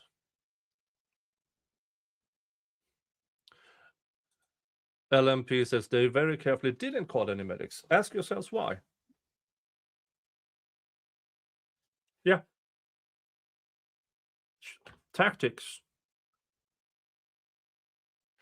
Because the state has the burden of proof. They have the obligation to impeach if they have evidence of impeachment. They have nothing. Absolutely nothing. Which means what she said, even if but it doesn't really matter if you believe her or not. It is unchallenged as evidence in this trial. Now, the judge can put lesser weight or more weight because of credibility, but the fact stands. Those were the words she said to multiple people. And that's evidence in this trial now. Aside from what? the view. Okay.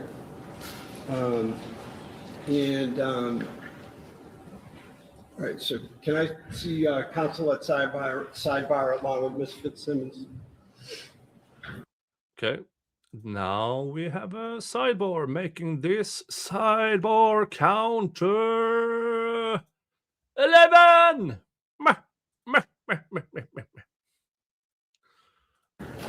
Okay, sidebar. Oh, my ears. Let's see. Now they have to plan for the view, I think. Okay. First, I just want to make sure that procedurally we're as precise as we need to be. So technically, the defense hasn't rested because we have the issue of the view. We're going to, as we discussed at sidebar, what I'd like to do is break until 2. At 2, I'd like a definitive answer on whether the defense still seeks to have me view the location, number one. Number two, the judge has up until this her testimony acknowledged, yeah, we'll do the view. After testimony, he basically asks Bradel, do we really have to anymore? Do we really have to? I kind of heard enough. I'd like to conduct that charge conference that we spoke of, and three, leave with a schedule as to, definitive schedule as to what will happen tomorrow, which the hope would be that you folks do your closings and I begin my deliberations. All right, so let's reconvene. That will give you enough time, Mr. Yes, Judge, thank you. Yeah. And folks, tomorrow, sadly, because I was hoping the trial and everything and closing was to go on Friday, because tomorrow I have a full day of, we have these annual meetings which can go on for quite some time. So if they start closing arguments and his deliberations, I don't think he will deliberate for very long. I will probably not be home until 7 p.m. my time, which would be 2 p.m. Eastern time or local time. There's a strong suggestion, I believe, that everything will be over by then. No, they didn't do closings today. They will do closings tomorrow morning. And I can't be streaming anything until earliest 2 p.m. your time.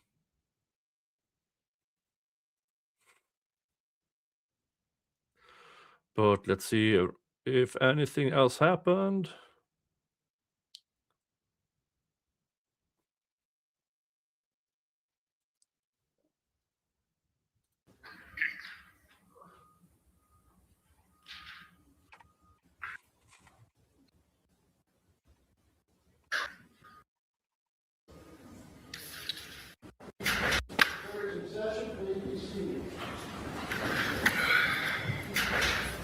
Good afternoon, Your Honor. We're back on record on the Kelsey Fitzsimmons matter. All counsel and the defendant are present. Okay, all right, so I guess let's start with the view. Mr. Bradel, is the defense still seeking the view? Your Honor, I don't believe we're going to seek a view, just a contingent on. I just wanted to submit to the court what I, and I hope I say this right, it's an agreed chalk of the upstairs, and we put in pen just which room is which. Okay. And we were going to just submit that as a chalk, Your Honor. Okay, so as a chalk, so. And I believe it's agreed. In other words, Jesus, man, I'm tongue-tied. Is what you're saying that I shouldn't take these measurements for the truth or something? What is? Traditionally using a chalk, the witness can talk about it and refer to it, and the court has it for whatever Your Honor's weight you want to give it as the fact finder. And I think what we're saying is that we all trust the court to take it for what it is, which is and I'll tell you a little bit about what it is, Judge. It's MLS listing, and on the bottom it says the statement on the bottom is part of the exhibit, and you can take. For those who don't know, they are probably going to show him this. Now here it says primary bedroom. That's the nursery. The bedroom, 11.3 foot by 12.1 foot, length and across. Remember, folks, Officer Noonan claims he stood here. Here is a chair. Here is a box. Kelsey is right in front of him, within 3 feet.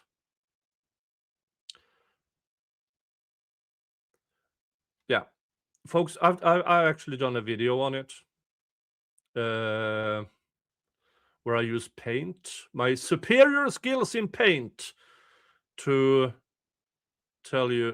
explain how Noonan's rendition of events is basically impossible. I'll link it now in the chats. Let's see if it's showing. It is. So they will be showing an outliner, a chalk, for the judge instead of having a view. Take it for what you will. Okay, Commonwealth, what's your position on this? That's fine, we have the small writing at the bottom. If you can read it. Small writing, you're talking about these square footages? No, I'm talking about at the bottom, the text on the bottom of the bottom line. Not in the diagram itself, below. Yeah, the floor plan created by? Yes, if you keep reading that.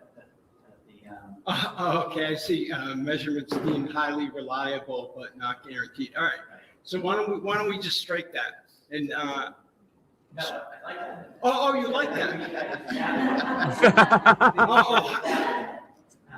And then it's convenient for you to exhibit. I have no problem with it. That's fine. Okay, you like that. And I apologize. I'm losing steam. So I just all right. So you want to keep that in, we'll just mark it as chalk. So why don't we do this? And you want the version that says baby's room, KF's room? Yes, please. Okay. Why don't we mark it for ID at least, and then I'll use it. But this is helpful. And I frankly, I think it's more helpful than a view because from my understanding from speaking to you folks at Sidebar, that room is going to look nothing like it did. We agree. The bedroom. So we're gonna waive the view motion, Judge, and I appreciate all your consideration you gave it, and we're gonna rest. Okay. So let Mr. H somewhere. All right. So Mr. Ruane, that's Exhibit H is the floor plan chalk. And I'm going to deem the motion for view withdrawn. Yes, thank you. And the defense rests. Does the Commonwealth seek to present any rebuttal evidence? Okay, so the Commonwealth. Yeah. They are not even bringing in rebuttal evidence or rebuttal testimony against the defense. No, oh, these cops follow procedure, because hell, they did. They have nothing to rebut. Nothing. They're basically giving up. Let's talk about. All right, so I'll take care of that. Judge, if I may, just for the record, I Sure. renew my motion for required finding. Otherwise, if we get into this conference, I'll probably forget later. So Okay. I just want to do that now. Waiving argument, thank you. And I'm sorry, what was the last part? No argument, just relying on the paper again. All right, so the oral motion for required finding at the close of all the evidence is denied. Thank you. All right, let's talk about let's conduct a charge conference, I guess. And I disseminated some proposed law related to the elements of assault by means of a dangerous weapon. And it's been marked as Exhibit C. If you folks had an opportunity to take a look at that. All right, so let's start with the Commonwealth. Any additions, subtractions, objections, et cetera, modifications? No, not really. I just want, and I'm sure that Your Honor is aware, I don't necessarily see it in writing, that an assault can be committed in either of two ways. I just want to be clear that the Commonwealth need only prove one of the other theories of assault. Yeah, so I'm sure. I am, but your point is well taken. So what I tried to do is I tried to take my jury instruction and make it more applicable to here. But yes, I think we all agree that under the two different theories, the SJC actually said not to use the term theory. There are two different types of assaults. It can be either or. Surprisingly, I didn't realize that wouldn't need to be unanimous by the jury. Okay, so other than that, that's duly noted. Defense, your view of the law of the case? We're fine with this, Your Honor, and I do acknowledge that it's two theories and it can be proven either way. Okay, all right. Thank you. All right, that's great. So let's talk about tomorrow. Let's talk about closing arguments. So we'll reconvene in the morning, and 30 minutes each side for closings. You think that should suffice? That's fine, thank you. Okay. Yes, fine, Your Honor. All right, and And the prosecution says 30 minutes is plenty. That's interesting. I'm not going to have like a buzzer or you're not going to like a trap door. You're not going to fall through and end up in the basement somewhere. But I'll diplomatically and gently warn you when you're getting close. All right. All right. So while we're talking about closings, I want there to be some ground rules, and the main ground rule that I have for this trial is that there should be no gratuitous character assassination, okay, by anyone, either side. It's not helpful, this is a straightforward case. Did the Commonwealth prove beyond a reasonable doubt that the defendant committed an assault with a dangerous weapon? The stuff that happened before and after, even, not to be cold, callous, and uncaring, are not before me. And it's just not helpful to have either side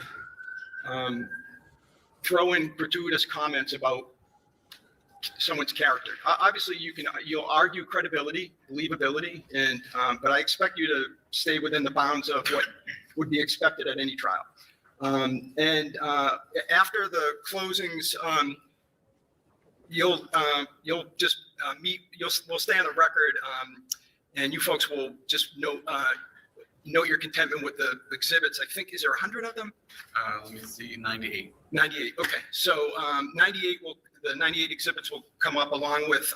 You'll send up as well, Mr. Bruin, Exhibit C, which is the law, and Exhibit I've already H, which is the floor plan.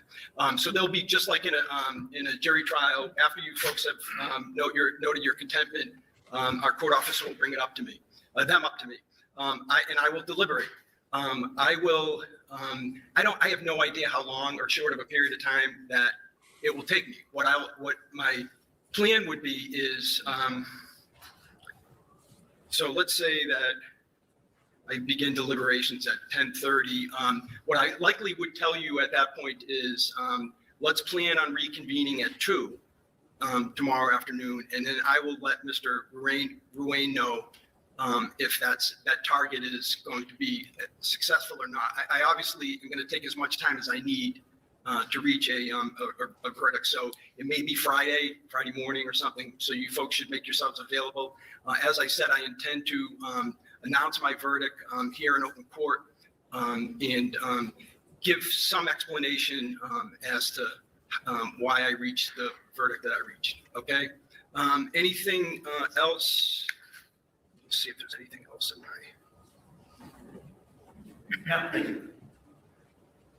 defense. What time did you want to reconvene in the morning? I'd like to start at 9. And sure. Is that doable for everyone? Okay. Oh, and I also meant to. This may be obvious, but so the sequestration order is done now, is vacated. Okay, so folks that were subject to the sequestration order are no longer subject to it. Can come in and watch the closings, or etc. All right. Thank you. We'll stand in recess. All right. What's the end of recess? All right, folks. All the evidence is in before the judge. Closing arguments tomorrow. I will, of course, do a recap, definitely, as soon as I can when I get home. Now, if his verdict is later on Thursday, I would be amazed. If it's Friday morning, I have to do a recap on that as well. Sadly. But folks, this has been an amazing day, an amazing trial. In my opinion, the standard of evidence is beyond a reasonable doubt that everything happened the way Noonan described it. For me, it's not even close. The prosecution brought me, instead of bringing me closer to beyond reasonable doubt, it brought me further away. And then the nail in the coffin was the defense case in chief, which just give up, Mr. Prosecutor. Come in tomorrow morning and say, Your Honor, to spare embarrassing, we do no prosecution. We just no off. We apologize to Kelsey for this. No, they won't. We know that. Again, folks, thank you. Thank you to Anima Rampier and Slidey Pie, who has been roaming on Rumble. It's been amazing to see you there. It's been amazing to see you there. Thank you for the Rumble rants. Thank you to Stringer Bell. Thank you to Jinx and The World's End. Thank you so much. And thank you guys. Hit the like button. Subscribe if you haven't. Do all the YouTube things. And I will see you tomorrow. You all have a good one. And folks, hug your family. Unless your family's shit, then screw them and give your love to the people who deserve it. Have a good one. Bye-bye.